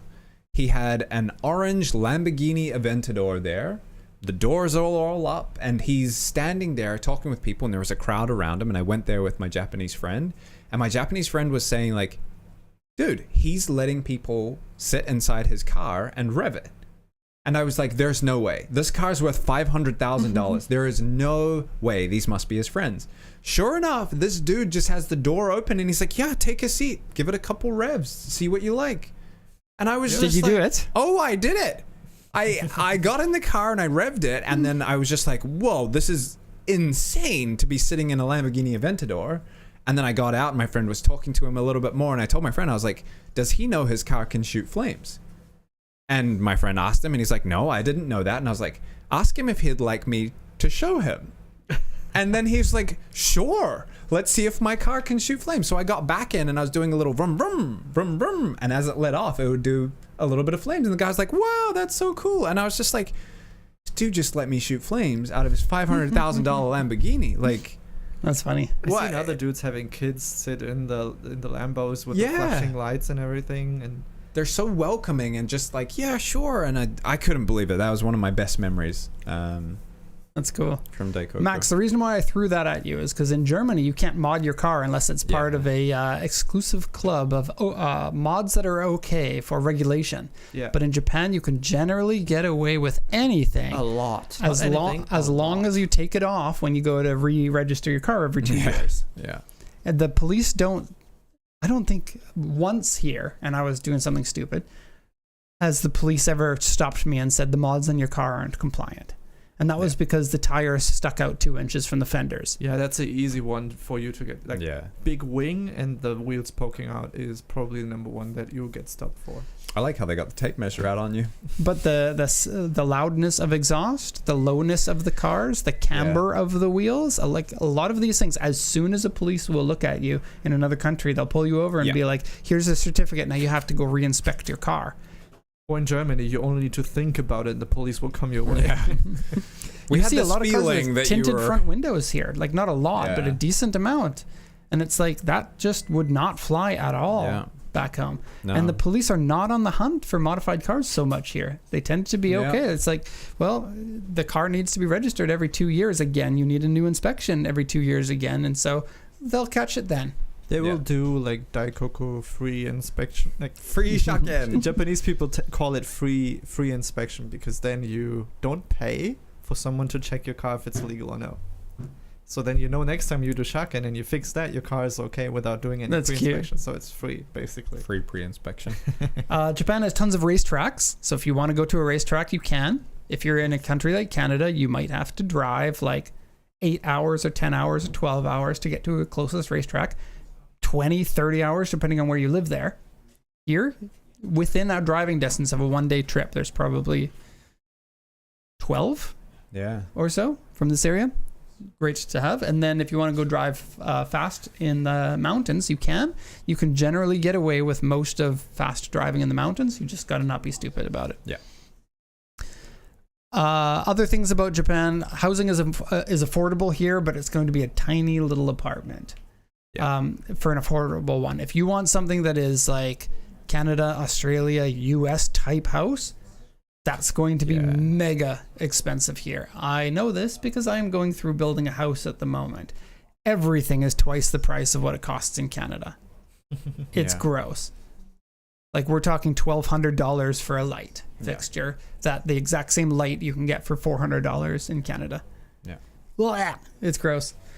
But for most people, like, your wage that you get paid is sufficient to live in an apartment that is not bad. Like, you're not living in a slum or anything like that. Far from it. You'll be living near the station in a clean apartment that's just small. Yeah, just small. And cheaply made for the most part. Yeah, that's true. No but isolation. It's a room over your head. Little isolation. Something I want to talk about is the making friends in Japan. A lot of foreigners are fine making friends because they're very outgoing, but a lot of the people who come to Japan tend to be of the introverted type, and it's a little bit more difficult for them to make friends here. There's the fact that in Japan, people don't make a life here. They intend to come here for a year or two and then leave. Yeah. So if you do make friends, you might have friends come and go. And then there's also this weird little foreigner rivalry thing. I still don't understand this, honestly. I can only theorize about it, but it is very strange. Of course, I'm not painting with a wide brush. This is not everybody here, but there are some foreigners that feel special about being the foreigner that lives in Japan. And they take it as a threat when other people size up against them. And so they want to be the person who knows the most Japanese or has the most Japanese friends or is most integrated into Japan and won't make friends with other foreigners because Pissing contest. right, it's a appendage measuring competition. And I have met so many people as an English teacher that are like that. Nowadays, I don't meet. If you're an English teacher, you'll have your coworkers will come and go frequently. And I've met a lot of people going to parties with English teachers that are like this. They'll look down on you if you're an English teacher as if they're better because they've got an IT job or a consulting job or a car exporting job or something like that. And it can be a little bit of a bummer. Just know, like, if you meet these people, this is their fault. And there are plenty of people in Japan that you can meet that are not going to be like that. But it will take you some effort to make friends here. Yeah. I think, like, I don't understand the foreigner thing. Like, there's a weird dynamic in Japan where if you come across another foreigner and you're crossing paths or walking together, it's the nod thing? It's, I don't know what to do. Like, there are some people who suffer from the thing that you're saying, that it's very much like, hey, you're not Japanese. I'm the only foreigner in these parts. Right. It's like a duel, right? You come walking on the street and you look at them, and there aren't too many white. Like, this area's got a number of white people, but there aren't too many. You don't see tons of them every day, right? And then you're like, do I acknowledge this person? Right. Or do I walk past and not look at them? And if I look at them, should I nod or say hello? Because I don't do that to Japanese people. Exactly. It is a very weird feeling. Right. And typically, I'll be like, just, friendly. Hey, how you doing? And I've gotten some positive reactions. Most of the people are like, hey, doing good. Some of the people glare at you. Like, why would you? They take it as an insult. Why would you think to address me? And I think it's because they understand how this dynamic works. And they're like, the only reason they're saying hi to me is because I'm a foreigner. I'm being racially profiled right now. By another foreigner. And I've got a better job than Yeah. I don't know, because like you don't have a reason to greet them other than Looks. hey, Whitey. other than you're both foreign. And then like, what do you do? Like, hey, we made it, pal. Like, we're out here doing the Japanese thing. Or do you just be like, no, we will treat each other like locals and we will just ignore each other? Yeah, it's weird. So I had a what do you friend do? that toured around all of Asia, including Japan. He spent like a month in Japan and then went all across Asia. And he said in no other Asian country is it like that. Right. You see another white person, you're like, hey man, what's going on? Yeah. Where you from? Yeah. Just like you would if you met another New Zealander in Canada or something like that. Yeah. Like, hey, you're from New probably. Zealand. Yeah. And only in Japan, it's like side eye, what should I do? Yeah. Very weird dynamic. I still don't understand what to do. In this area is so fun because there's lots of German people here. Germans don't say hello to each other anyhow, yeah. but you still get the side, like the big side eye. Yeah.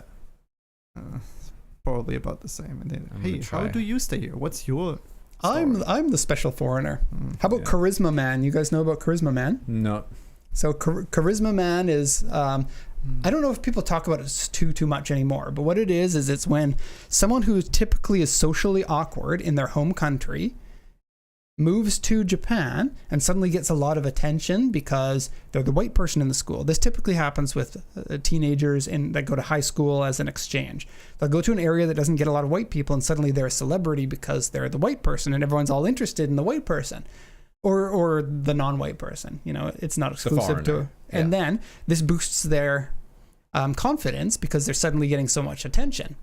And then as a result, they get kind of cocky, kind of I can do anything, I'm special. Charisma Man. Right. And it has a term called Charisma Man. And Wait, is that a Japanese term? No, Or it was coined by the foreigner community about 20 years ago or so when I was first moving here. Okay. There was a comic book or a web comic of Charisma Man going into situations and doing funny things because he was overconfident, but then his kryptonite was Western women. As soon as they come around, he gets exposed as the nerd that he is. Yeah. But this is a real thing, and you meet people that you can tell are, and there's nothing wrong with being socially awkward, speaking as one myself. Yeah. But not checking themselves and going, now I'm awesome. this, because anyone who holds themselves as the I am great kind of personality, I tend to not be very interested in being friends with this type of person. But it's an awkward dynamic when you see somebody who's socially awkward with this I am great kind of personality. Yeah. Interesting. Especially the blonde-haired, blue-eyed people who wear pink shirts. That's you. That's you. I already knew about Charisma Man before I came to Japan, so this was not an issue for me. I was going to say, is it like the YouTuber effect, right? When people have the same thing, they experience popularity on YouTube and then... Yeah, it might be. But that's not unique to Japan. I'm an influencer. I have 7,000 followers. Yeah. That's more accurate, not YouTube. Yeah. There's probably so much more that we could talk about with this. I'm not sure if... I think to wrap it up, Japanese cars and bikes. For me, that was the sole reason I moved here. I got married and moved with my wife here. Right, but like we're car guys, right? The accessibility and the options here for cars are fantastic. Even if you're into American cars, there's tons of people who are into And you can import anything you want here. There's none of that, I love this car, but you can't drive it. Right, there's no 25-year rule. There's no nothing. You can... everything. Go at it. Yeah. Do we want to call in the next segment? Yes. Let's go. I hope that was interesting for people. If you'd like to hear us talk more about Japan, you can let us know. If you don't want to hear another word about Japan and you want only car stuff, let us know that too. We just touched the top of that topic too. There's so much more that you can talk about. Yeah. Just before we introduce the next topic to go through this, there's one person who's repeatedly posting a question in the chat. We have a Q&A section at the end. Actually, right now we'll skip cars because we won't have We enough just time. skip them? That's 2 weeks in a row. We should show people the cars and then see if they want to skip. Quick run. Introduce the segment. I will introduce the segment. Auction and auction picks. Yeah, it's only auction cars this time. We got 3 good ones. I said and then yeah. And then, Okay, first one. We're gonna look at the Mighty Ball. Somebody said that this looks like a Mark 1 Golf. I said that, yeah. With a trunk. Like a pickup Mark 1 Golf. which did exist, right? Only for the Mark 1? I don't know. Yeah, there was a pickup truck, but it didn't look anything like this. It had a much longer bed. Yeah. These are so cool. The Mighty Boy. So this is a K-Class car, 550cc, and yeah, it's similar to the Subaru Justy, hey? Not Justy. Why do Brat. people keep Subaru mentioning the Subaru Justy? And why am I always involved? I feel like there was your new car. I feel like there was a joke there that I just completely missed. The Mighty Boy has got to be one of the coolest K cars that a lot of people just don't know about. They are front-wheel drive, 550cc. They have like 40 horsepower, but they are incredibly cool. Pardon me? 28. 28 horsepower. That's terrible. Still cool. Still cool. Yeah, incredibly cool. These are. Can we get a back? Picture of the back. Let's get a back shot. Yes. I think Mighty Car Mods would do something like this. It's right up their alley. There you go. I like how this one has the optional roof rack that is also bed side rack. Oh. I didn't see that. It's quite cool. It's so little. It looks like you're not tying much to that without These bending things it. are itty bitty. Like, not only are they K cars, they're smaller than your regular K car too. Yeah. Next one, I guess. Do you want to comment on the condition if anyone is Color interested? changed, all 5-digit bad shape. odometer, unknown mileage, lots of rust on them. Yeah, they stopped making these in the 80s. Yeah, they're very hard to buy, especially if you want a nice one. This is probably a nice one at this point. Okay. Next one. This is a driving school car. Oh, please let's buy one and do some kind of video about it. So it has an extra brake pedal in the passenger because when you're teaching people, sometimes you really need to stop. Oh, they usually have a photo of it, but you got full controls on the left side. Wait, full controls, or is it brake and accelerator? It's just a brake. Just a brake? I believe it's just a brake. I thought I've seen Probably one with clutch. at least 2 pedals. Clutch and brake. Right. I have seen one with steering wheel as well on the other side. Yeah. But I haven't seen one of those in a very long time. That was like 15 years ago. We should do a red light, green light, where like one person drives and then they have to immediately stop and the other person has to take over driving. I think we need to do a hot lap when one person does the steering while the other person does the braking. Oh, yeah. Hot lap on a racetrack. I'd be so down with that. Could you imagine driving a car with something like that with a friend in the passenger side? Good way to destroy a friendship. Yeah. I've heard some people yoinking the e-brake while other people are driving. Like if someone did that while driving, you're not my friend anymore. I did that once. You're not my friend I anymore. warned the person, and I kept playing around like, I'm gonna do it. And eventually she's like, okay, do it. And then I hit the e-brake. That's different though. Yeah. Like you could cause an accident and it's like, Yeah, I haha, wouldn't- your car is broken. I'm a Yeah. funny dude. Yeah. Yeah, there's not too much to talk about with this one. It's just funny that you can buy something like this if you want. There's no reserve on it. The starting price is $30, $20. $20. I don't know how much they sell for because I I don't don't know how know many either. people actually want a car with an extra pedal. Yeah. It's kind of funny, it's a but pretty it's hard sell could be a safety thing. unless you're rural driving school or something. Yep. And the last one here, this thing is cool. What a cool find here. So this is a Toyota Starlet. And it looks like it has rally suspension on it because it's hiding a little bit of a secret. You can get the Starlet with a turbocharged 1.3 liter engine, and they are awesome. But they're front wheel drive. But you can also get a Starlet that is 4-wheel drive, but not with a turbo engine. Oh. So it would be very cool if you could get both in the same car, couldn't it? Or wouldn't it? Has the owner This taken one- the liberty? This one is a 4-wheel drive model that they did a turbo engine swap in. Wow. So you can get the turbo 4-wheel drive, and that suspension, rally car like, just needs the mud flaps, just needs a little bit of a bigger it would look spoiler, great. and you've got a very cool, like, rally-esque car. I Yeah. don't know if you would want to rally it. I don't know if the Starlet's 4-wheel drive system is strong enough to actually withstand abuse or anything. But very cool that somebody did this. And it's not the first time I've seen this either. I saw once someone took the hood from a Celica GT4 and cut the hood scoop out and molded it into the bonnet. That would have been huge, though. It looked so cool. Oh, wow. So it was like a Starlet GT4 Yeah. and it had the turbo engine and the 4-wheel drive and everything. Incredibly cool. Again, this one's not in good condition. The interesting ones sometimes can be a little bit rough. This one has some pretty bad body damage. Maybe it was rallied. While we introduce the next section, I would like to say that there was a Honda SMX that came through auction yesterday, and it had a B18C turbocharged engine. Probably And- 280 to 300 horsepower in an SMX. Can you bring up a picture of an SMX? Yes. Just so everyone knows It what we're was talking about. wild. It was manual Yeah, swapped. that thing was so cool. And it was 4-wheel drive. Yeah. We were watching it and we thought, well, we might just have to buy this car as an inventory car because surely someone is going to want to buy this. And it sold for a lot of money. So, right, it's smaller than a minivan but bigger than a hatchback. And someone was like, that's the car I'm going to put a Integra Type R engine Yeah. into. And a turbo. And that's not fast enough, so let's put a turbo on it. Yeah. And the 5-speed manual. And they only have 3 doors. They have 2 doors on one side and 1 door on the other. And you can make the, as you can see, it can turn into a bed inside. Crazy. It was a crazy car. And it had a Type R badge on the back. Yeah. Unfortunately, we did not win. But these and more many great things are available at the auctions in Japan. What's the URL for that, Mike?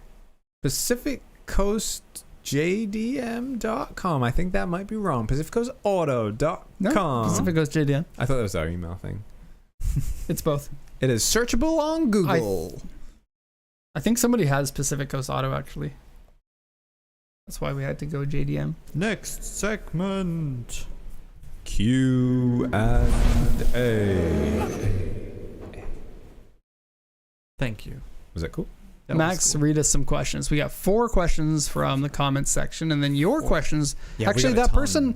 person that asked the question a bunch of times, let's go get his first because he's waiting. What is are the safest and most reliable Japanese vehicles that are either 25 years old or are a few years from that age? Reliability and 25 years old are counter to one another. If you want a car that's very reliable, you need something that's 5 years old or so. Once it's 25 years old, that's the time cars start breaking, no matter how reliable the car was to begin with. If your question is then, which one is the most reliable, you're probably looking at Hiaces or Land Cruisers, and those ones would both be the safest. Hiaces, maybe not so much, because it is a cab-over design. Yeah. Let's strike that one off the list. Yeah. Common, they always roll Cruisers. over. Do they? All vans roll over. Commonly known fact, every single van in the world rolls over. Very dangerous. Mike has a phobia. This is a real thing. My dad used to drive a van way too quickly, and I always thought that thing was going to roll. do a barrel roll. Don't do Or it. at least a part of a barrel roll. Yeah. Your answer would still be Land Cruiser. Yeah, buy a Land Cruiser. What was the I question? actually don't know which one is technically the safest. Cars from the 90s, they're not safe like cars But if- nowadays. I don't know. Like How the about if you think Celsior? about the 2000 to 2002 bracket? 2000 to 2002? Like what's coming up in the next 2 years? I think Crown. I don't know. Crown is the answer here. Maybe, yeah. Reliable. They're tanks. They're big and heavy. They're just big Yeah, sedans. not a bad decision. Anything Crown or Crown adjacent. Mega Cruiser. Mega Cruiser is very safe. Yeah. Probably very reliable too. I feel like since the year 2000, we've seen huge improvements in safety. And safety is weird. Like, you can't just look at a car and say, I think that's safe. Like, Yeah. I don't know. We don't look at crash safety. As long as it's not a K car, then I guess you're probably okay in an accident. Yeah, most likely. Bigger the car, the better. Unless it's with an Altezza with an aftermarket steering wheel, you don't have any airbag at all. Yeah. Is that you, Max? Is that why you're saying That is that? me, yes. Okay. Next I question. did see one question that I'll just jump into quickly. Some people were asking, are you going to show a certain car or do a review on YouTube? Many of the cars that you see in the background of these videos they're all purchased by customers. Some of the customers do not want us to show the vehicles on YouTube, so we send the videos directly to them. They never get shown online because it's their car. It's up to them if they want to show it or not. The ones that you do see are the people who say, yes, please show it on YouTube. I'm happy to have other people look at my car and look at the review and that kind of thing. So if you see cars in the background and you're wondering when there's going to be a video, chances are there won't be one because the customer doesn't want it to be online. That And is correct. sometimes Thank you, there Mark. are some very cool cars in the background and you want to see them, but we can't show them. We sell mostly to car dealers, and the car dealers will prep the car and sell them, and Yeah. that's 80% more or more of the cars that we sell. Yeah. And therefore, you won't see those ones on the channel because they don't want people to know where they got the car from. Yeah, Simple. likewise, there are cars in the background of the video. There are some cars that you will never see in the background because they go to different places for dealers not to be seen. The majority, I would say. Yeah, vast majority. Yep. Sorry. Okay, last week's show questions and one email question. Someone contacted us at show@pacificcoastjdm.com. That's show@pacificcoastjdm.com. That's show@pacificcoastjdm.com. You idiot. Just wanted to keep it going. The question was, what is the best driver's 3-box Japanese saloon from the late 80s, 90s for the money? Something that is, again, reasonably reliable, affordable, and with availability in Japan. I'm more interested in lightweight options and high revving engines than big turbo power. I don't think it's easy to find, but if that were my criteria, I would go for the Civic sedan. I love that. The EF generation. I think it is so weird looking and so cool. They're expensive now, though. And in the 3-box, yeah. But this is difficult criteria, honestly. You kind of got all of the Very things that specific. people like want. if you want one that is cheap, it's going to be an undesirable car to most people, and that's why it's cheap. Yeah. If it were desirable, the price would go up. Yeah. And I think maybe Cedric or Gloria is not a bad choice for I this. said lightweight. They're That's- middleweight. Nissans weren't made very Yeah. tank-like in those era. They were thin and flexible. Okay. They're around 1350 or something kilograms. If they don't, A lightweight sedan, though? yeah, Sedans are usually not lightweight, yeah. unless it's a Civic. I was wondering. Yeah, it's a difficult And criteria. Revy engine. Yeah. A lot of the sedans are turbos here, so not really Revy engine. I think you have to sacrifice one of these criteria to make it work. It's Yeah. probably the affordability one if you want something that's fun Probably, and to drive, yeah. Otherwise, maybe you'd have to sacrifice. I feel like the sedan is a difficult one. Like you go something smaller and then you open up your options. The lightweight plus quite a lot. sedan is a tough one. Yeah. That is true. What about like the Corolla? Sure, yeah, they'd be really cheap. Yeah. Cheap. Oh, like maybe the not as A1 much performance, 110? but A101? Yeah, if you get the non-sports A100. version of the Corolla sedan. Go. Oh, Maybe yeah. a Corolla AE101. 20 valve. Does that come with 4AG. an auto transmission? But the manuals would be pricey. They are okay to get. People have not gone. When you say into them too okay, much. can you put a price on it? I don't know. $1 million? $1 Less million than is a yeah. lot. When I'm thinking affordability, I'm thinking like 500,000 or something. Or less? Okay. That's about this. That's Yeah. about the same as the EF Civic. Yeah. No B series engine. Standard. Yeah. The B series engine in the EF, that's going to be over 2 million probably. Maybe a little bit below if the condition is bad. But I would think that with a D series 1.5 liter engine, automatic transmission, I'm thinking 800,000 yen. Yeah, maybe. Automatic twin carb. Perfect. More vacuum hoses than anything else in your car. Yeah, tough one. Okay, next question to go.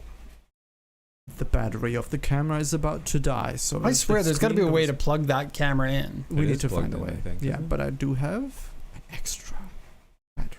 Hot swap. Next question. Rotary 787B was asking, have you guys heard the rumors of Toyota possibly using a Mazda's new inline 6-cylinder for the next Supra? We were talking about this before the show, and it's funny that this person is Rotary is why I mentioned it, by the 787B is the person's name, and so he's caring Yeah. about the Mazdas. Yeah. So you wanted to say about this? I won't say what I said before. I after my recent foray into BMW ownership. Wait, you had a foray? Isn't that what it's called? Like a That is brief. fine. I like the word that you used. Okay, cool. After my BMW ownership experience, I do not wish to have another BMW. I do not like them very much. My Video's BMW. coming back soon. Oh, no video? But you have The audio is audio. on. The video's gone black. Okay, Yeah. good. Sorry, we swapped the battery. We're back. We never left. I would love to see a Toyota work with a Japanese manufacturer. I don't know about Mazda inline 6-cylinder engines, but I haven't heard about anything like this. As far as I knew, the only inline 6-cylinders were done by BMW and Mercedes-Benz at the moment.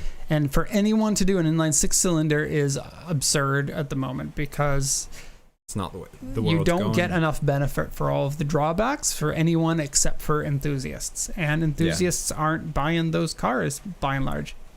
So it is weird to hear that they are. I'd be interested to read something about it, but I would love if Toyota makes a real Supra. I am definitely on the side of you can't make your iconic car from somebody else. Yeah. You just can't. It'd be like Honda making a new NSX out of Ferrari parts. Yeah.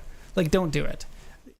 I don't even The like car's it. the car's great. I'm sure it's great. I'm sure the Supra's great to drive, but it's not. It doesn't have the spirit of a Japanese, and the spirit of the car is brutally important to me. Me too. Next question. Cyborg Customs was asking, would it Cool. be safe to say that cars going to auction in Japan are often neglected or have not had up-to-date services, etc., done in preparation to save money? Thanks. Love the show. This is a good question because Yeah. I think this shows the dynamic difference between car auctions in America or in other countries and car auctions in Japan, which are very different. And the go-to is just to assume it's the same. Yeah. This is just like what we were talking about. Things in Japan are different from other countries, and you just assume that they're the same in your country. You're going to be Yeah, it'll misunderstanding. be wrong a lot of the time. Yeah. So the cars that are available at auctions in Japan are a more broad. Mixed bag. Spectrum? Thank you. A more broad spectrum of all of the cars that are out there, whereas in many other countries, the auction cars are the dumping ground. And so what typically happens, and we tell this a lot to customers in emails, when a car dealer, a used car dealer, sells a car, they'll take in the trade-in. And then what do they do with that trade-in? Well, in North America, they'll typically look over the car, and if it's good, they'll sell it. They'll put it on their lot, they'll clean it up, they'll put it on the lot, and then sell it. If the car's bad, off to the auction. But in Japan, that's not the case. Almost exclusively, a car will go immediately to auction because it's not going to be resold at that dealer. Most of the new car dealers don't sell used cars at all. And if they do, they're almost exclusively certified pre-owned, like Lexus or Toyota will do certified pre-owned. Within their brand. And they aren't going to sell the odd Hyundai or something in the side of the lot. That happens in North America. So almost, and many, many, many more people in Japan are buying new cars rather than used cars. There's some cultural reason for that. Also, the interest rate is extremely low and the cost of the cars tends to be low. So the monthly payment is very low to buy a new car here compared to other countries. If you are buying from a used car lot, they'll take in your car and there might be more chance of it going back onto the lot, but still a very low chance because of the way used cars are done here. Most of the lots here have a type of car that they sell. Like this one sells K cars, this one sells Volkswagens, this one sells BMWs, and they're quite exclusive to the type of car that they sell. This one tends to be newer cars, mid-range cars, older cars, and they don't want to have cars that are outside of their level of understanding or their consumer base. And so off to auction it goes. And you see, I'd say probably close to 100% of all the cars that are out there of that age will just go to auction. So they're not a dumping ground as a result. No. The dealers will also buy from other dealers. Like if you trade in your BMW because you're downsizing to a K car or something, that K car dealership will accept your trade-in. Dealers don't want to lose a sale over a trade-in. You get nothing for the trade-in anyway in most cases. And then that dealer's like, well, I have no reason for BMWs. I sell K cars. I'm selling that one at auction, and then I'll buy some K cars at auction to fill the rest of my dealership lot. So that's how the cars change hands here in Japan. Yep. Yeah. Good answer. Okay. Your answer was better. I was just riding the coattails. That's why he's the boss. BamPayNet from the last show. Question to Max. I'm reading this one because it's a question to you. Very short answer. So you mentioned going to the 8.6 day, seeing ratty 8.6s. Did you attend the 8.6 day with Clemens? no, I did not. I do not know who that person is. I don't know Let's Clemens go either. Drama. So you might have attended with Clemens, but you wouldn't have known it. Yeah, I wouldn't have. Clemens might have been there, and you might have ignored him doing the foreigner thing that you Maybe. so Yeah, you didn't often nod. do. You didn't see that foreigner and not nod. Charisma man. Yeah, Max is definitely not a charisma man. Nope. Chat questions. Mr. Lau was asking, what is the next car to be reviewed / imported on the channel? I've been watching them all. I just watched the Mitsubishi one. First of all, thank you. The next one is going to Are you be checking right now? Live checking. a I would say- Delica. Thank you for watching all of the car reviews. If you would like some different content from us, head over to Drives Japan. Thank you. YouTube There is question. other just, stuff just there. so we are. This is the longest show so far. You were all present for the longest show in the history of the cool JDM show. Flavian asked, did my Elise sell? I decided to put the Elise through auction because I didn't want to spend the time to clean the car up. This isn't what we do, and we're not very good at prepping a car for sale and making sure that it's ready to go. And I don't want to just sell something and pass problems on to people, so I thought, let's put it through auction. It didn't have any serious problems, just a few niggly things. Yeah. And then when I put up the video, we had a number of people like, hey, if you're going to sell the car, sell it to me. And one of those people ended up buying it. So while it was at auction listed for a few weeks, nobody wanted to pay anywhere near what I paid for it. Oh, you got close. 1 or 2 Maybe. times, but Actually, then people I was tend to... speaking a little bit in hyperbole there. Yeah. It just didn't sell. And then I ended up selling it. I sold it for a pretty decent loss, which is not something that I love to do, but I think it's going to somebody who is going to appreciate it. Yep. Okay. I'm still bitter about that BMW owner. Mr. Lau was Yeah, me also too. asking, Mother effer. what would you say are some good appreciating JDM classics right now for a good price? Should be a good question, he said. Appreciating JDM classics. Is this are a all the moment that we popular get ones to that you yell at see. our viewers? I think speculating on cars is not a very nice thing to do. You should buy the car that you like and the car that you want to drive and not care about the amount of money you could be making by holding on to that car. If you are importing a car from Japan, it's already going to be 15 or 25 years old. You've already gotten past the depreciation. If you can sell it for what you bought it for, you can consider yourself to have saved all the depreciation of the $600 or $700 per month that you would be losing if it were like a new car. And so you're already ahead of the game. There's no need to try to speculate in order to try to make money on one of these cars. I know that other people don't agree with me. People want to buy a car and potentially sell it for more than it's worth. That's not for me. And I'm not looking for which cars that can Yeah. potentially be made money on. I mean, just the two of us have lost. Just lost money on our cars. Yeah, we maybe I'm lost just money bitter on our about cars. that, and that's why. Well, no, I agree. Like, I don't buy a car. It is a factor in the equation, but it's a very small factor. I'm buying the car that I want to own and drive and experience. I'm not looking for it to be a vessel to carry that money on to the next one or to even make money. If you do, great. If you don't, I don't care. Yeah. So asking us is wrong. Ask somebody who cares Yeah. about something like that. If you're looking for appreciating cars, just look at all the popular ones. The ones that everyone wants are probably going to be the ones that everyone wants later on and are willing to pay higher money. You see Yeah, that with the fair enough. Skylines, the Chases, everything like that. Or Right the now ones that is are a bit of a getting bubble used though. up. It seems like car prices spiked up so much and then they plateaued, and I don't see them spiking again. Yeah. So probably not a good place if you're looking to invest money at the Yeah. moment. Okay. Do you guys have a dress code at PCA? Business casual, except Fridays, which is casual but not shorts. I have an ongoing debate with Derek about this, a disagreement, if you I will. only found out Mike's been trying to wear shorts, and sometimes I sneak in on a day that I'm not in and I see him wearing shorts. That hasn't happened for a long time. That has Just happened on a once. That Saturday. has only happened once, but I'm sure he's worn shorts I'm more like, than once. I gotta scooch up real close to my desk and be like, nope, not getting up for any reason. And then this guy, if it weren't streaming, I would say he would use I would expletives. say swear words. This guy is like, yeah, at my old work, I used to get into trouble for wearing shorts. I got in trouble one time.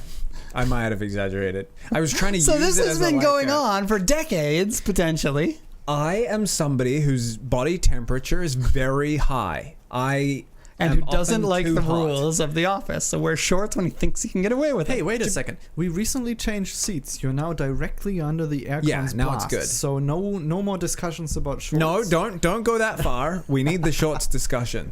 It's like 35 degrees some of the days here, and we're not even in the peak of summer. The humidity is 900%. You should I'm feel dying. lucky that you are not like the other salarymen that have to wear a total coat and pants. Yeah, no. In the F summer, that. you see people walking down the street, sweat pouring off their face, and Yeah. they're wearing the full jacket Yeah. suit. You know, when I got home last night, sweat patch that extended almost to my elbow down to like my rib cage. From like riding your bike. No, just walking. I take the train. Just walking. And doing all the Lotus stuff and everything that we Yeah, had to do Japan is yesterday. seriously hot, and you get wet Yeah. in the summer. Yeah. So here's my call to action. Please write in the comments that Mike is allowed to wear shorts.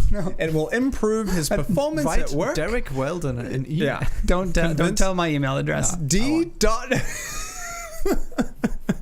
Email Derek right now and tell him it's okay for Mike to People wear in the shorts. chat don't give my email address either. I get so many emails that are for other people through my email, and I just have to pass them off. And I feel a little bit bad that people are emailing me, but I can't Yeah. just sit there emailing everybody that emails me. I have business ownership things to do. Oh, I'm seeing so much positivity in the chat. About the shorts. Yeah, I love it. Thank you so much. I appreciate it. Weight reduction, that's something that's very, that's a hot topic. You are not allowed to race with shorts almost anywhere in the world. Yeah. Are shorts a no-no in Japan? Shorts are They're just very not uncommon. popular. Yeah. Yeah.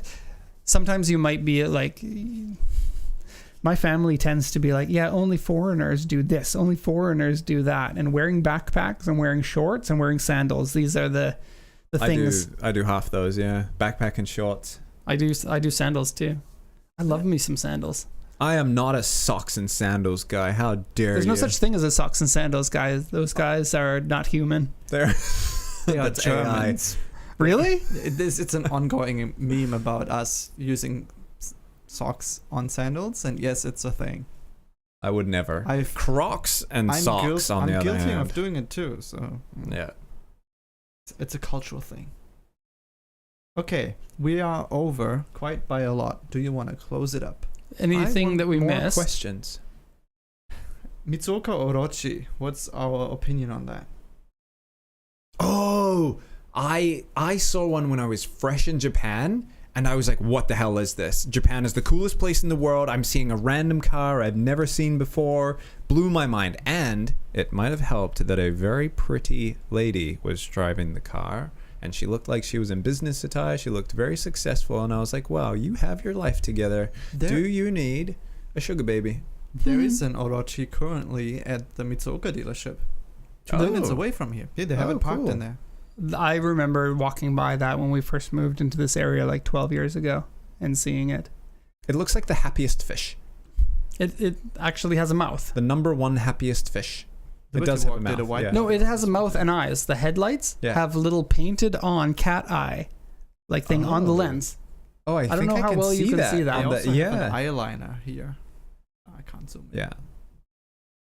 I also saw a very attractive lady driving a purple Lamborghini Aventador, and her nail polish matched the purple of her car, and I fell That's in love perfect. immediately. Did you ask her for your number? No, if she can afford an Aventador, no. what's she gonna be doing? Hi, with me? what's my number? I mean, What's my number card?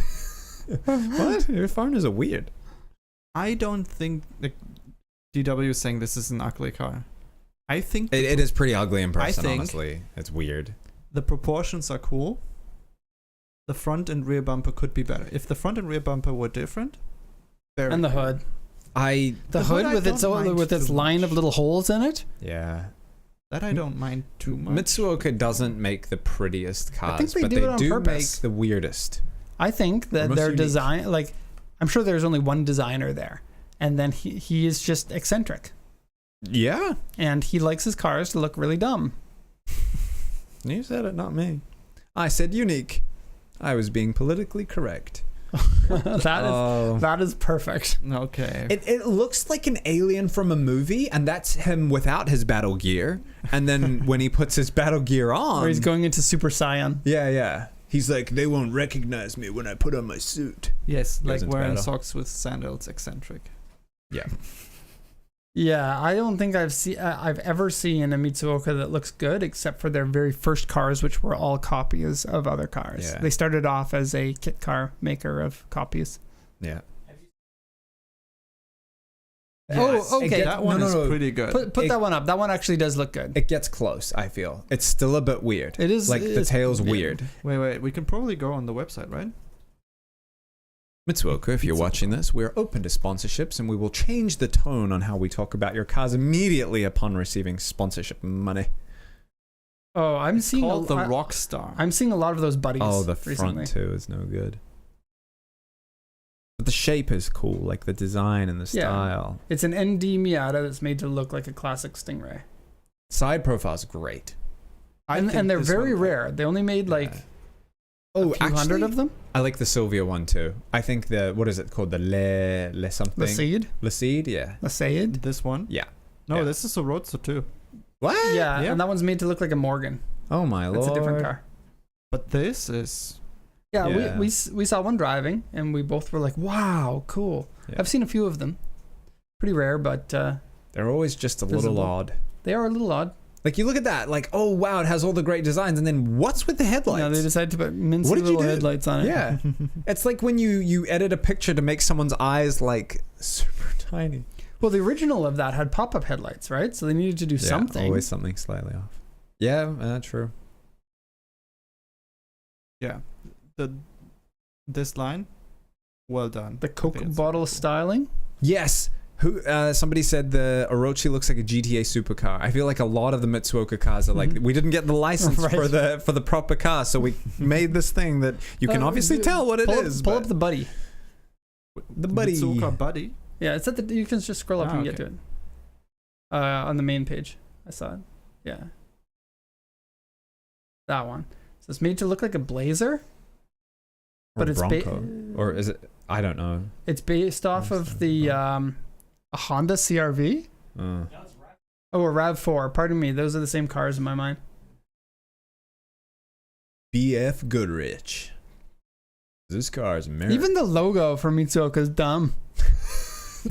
Don't close us off to sponsorship Yeah, deals, so- which could be very lucrative. I don't think Mitsuoka has enough money for sponsorships. Maybe not. I think that they are barely.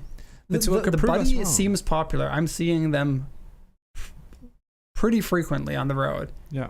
I have to keep a bag in my car for vomit just in case. The retro style is totally in Look at this Japan, guy isn't with it? a mask on jumping. And the other guy, I got oranges. These are the official pictures on the Mitsuoka website. He's happy because someone bought that car and he doesn't have to look at it in a shop anymore. This guy's not even looking at his car. He's like, nope. He's refuse clearly to admit. a model, right? But the other guy that's jumping, he's not a model. He's just some guy in a shop that got really happy. I think though this is a Instagram tie-in thing. You can these are Instagram photos from someone. Did we miss any questions? That guy with the surfboard on the top of it sideways? Who's putting a surfboard sideways on the top of their car? I've got the mouse, Max. Mm-hmm. I'd like to scroll up and see if we missed any questions. There you go. Whoa, that's huge. Oh, wait. Let's go back to the shorts discussion. Just kidding. Let's not. We already know the answer to that. Oh yeah, Zaid's doing diff mounts on his Pajero as well. Yeah. You can commiserate together. What? I just changed the scene. Oh, the scene. I'm just going through the comments. That's why I'm silent. Mike's going through the comments. That's why he's silent. We feel Anyway, like thanks for joining today's show. we feel like we don't get to do enough comments. Like we're. That's because we talk too friggin' much. Yeah, we talk too much. Wait, when I We're say sorry. we, this is the same you, thing. Like anything yeah. I say That is Derek in the Wilde. show is a we thing, Yeah, right? That's it. Yeah. We need to have. Does Mike actually not like Taylor? I may have to move my business elsewhere. I talk Taylor about Taylor Swift. Swift. His Grant bought a Swift. He's a Swiftie now. Oh, Oh, do we have a name for Grant's car? Swifty. I think it was from the Rick and Morty. Show me what you got. Get Swifty. Something like that. I haven't watched it in a while, but I don't know because I don't watch that show. I love Taylor Swift. I'm a huge Swiftie. Her music sucks, but fantastic otherwise. I like to have people don't really know if I like or don't like Taylor Swift. Yeah, he doesn't like Taylor Best Swift. roads in America are free and almost empty. Depends where you go in Japan. That is a big problem though. Traffic here is tough. Yeah, it's very Yeah. much true. And the U.S. has some areas that are so flat that there's no good places to drive. If Yeah. you live near mountains, you need to appreciate it. Yeah. But in Japan, everywhere is near mountains. Yeah. Like even if you're in the flattest of flat in the top of Chiba or Saitama, you're still not too far away from Gunma's mountains or something. Yeah. Well, Okay. thank you very much for spending your time with us, whether it have been your evening, morning, afternoon, or We're now anywhere at in 2 hours between. for these shows. We will try to be. By next year, we'll be up to 3 hours. Yeah. If we missed any of your questions, please write them in a comment on the video, and we will get to them next week, or email us at show@pacificcoastjdm.com. Thank you very much for joining us. Have a great day. Goodbye. Derek Good. with the weather. What? What? We're Goodbye. done.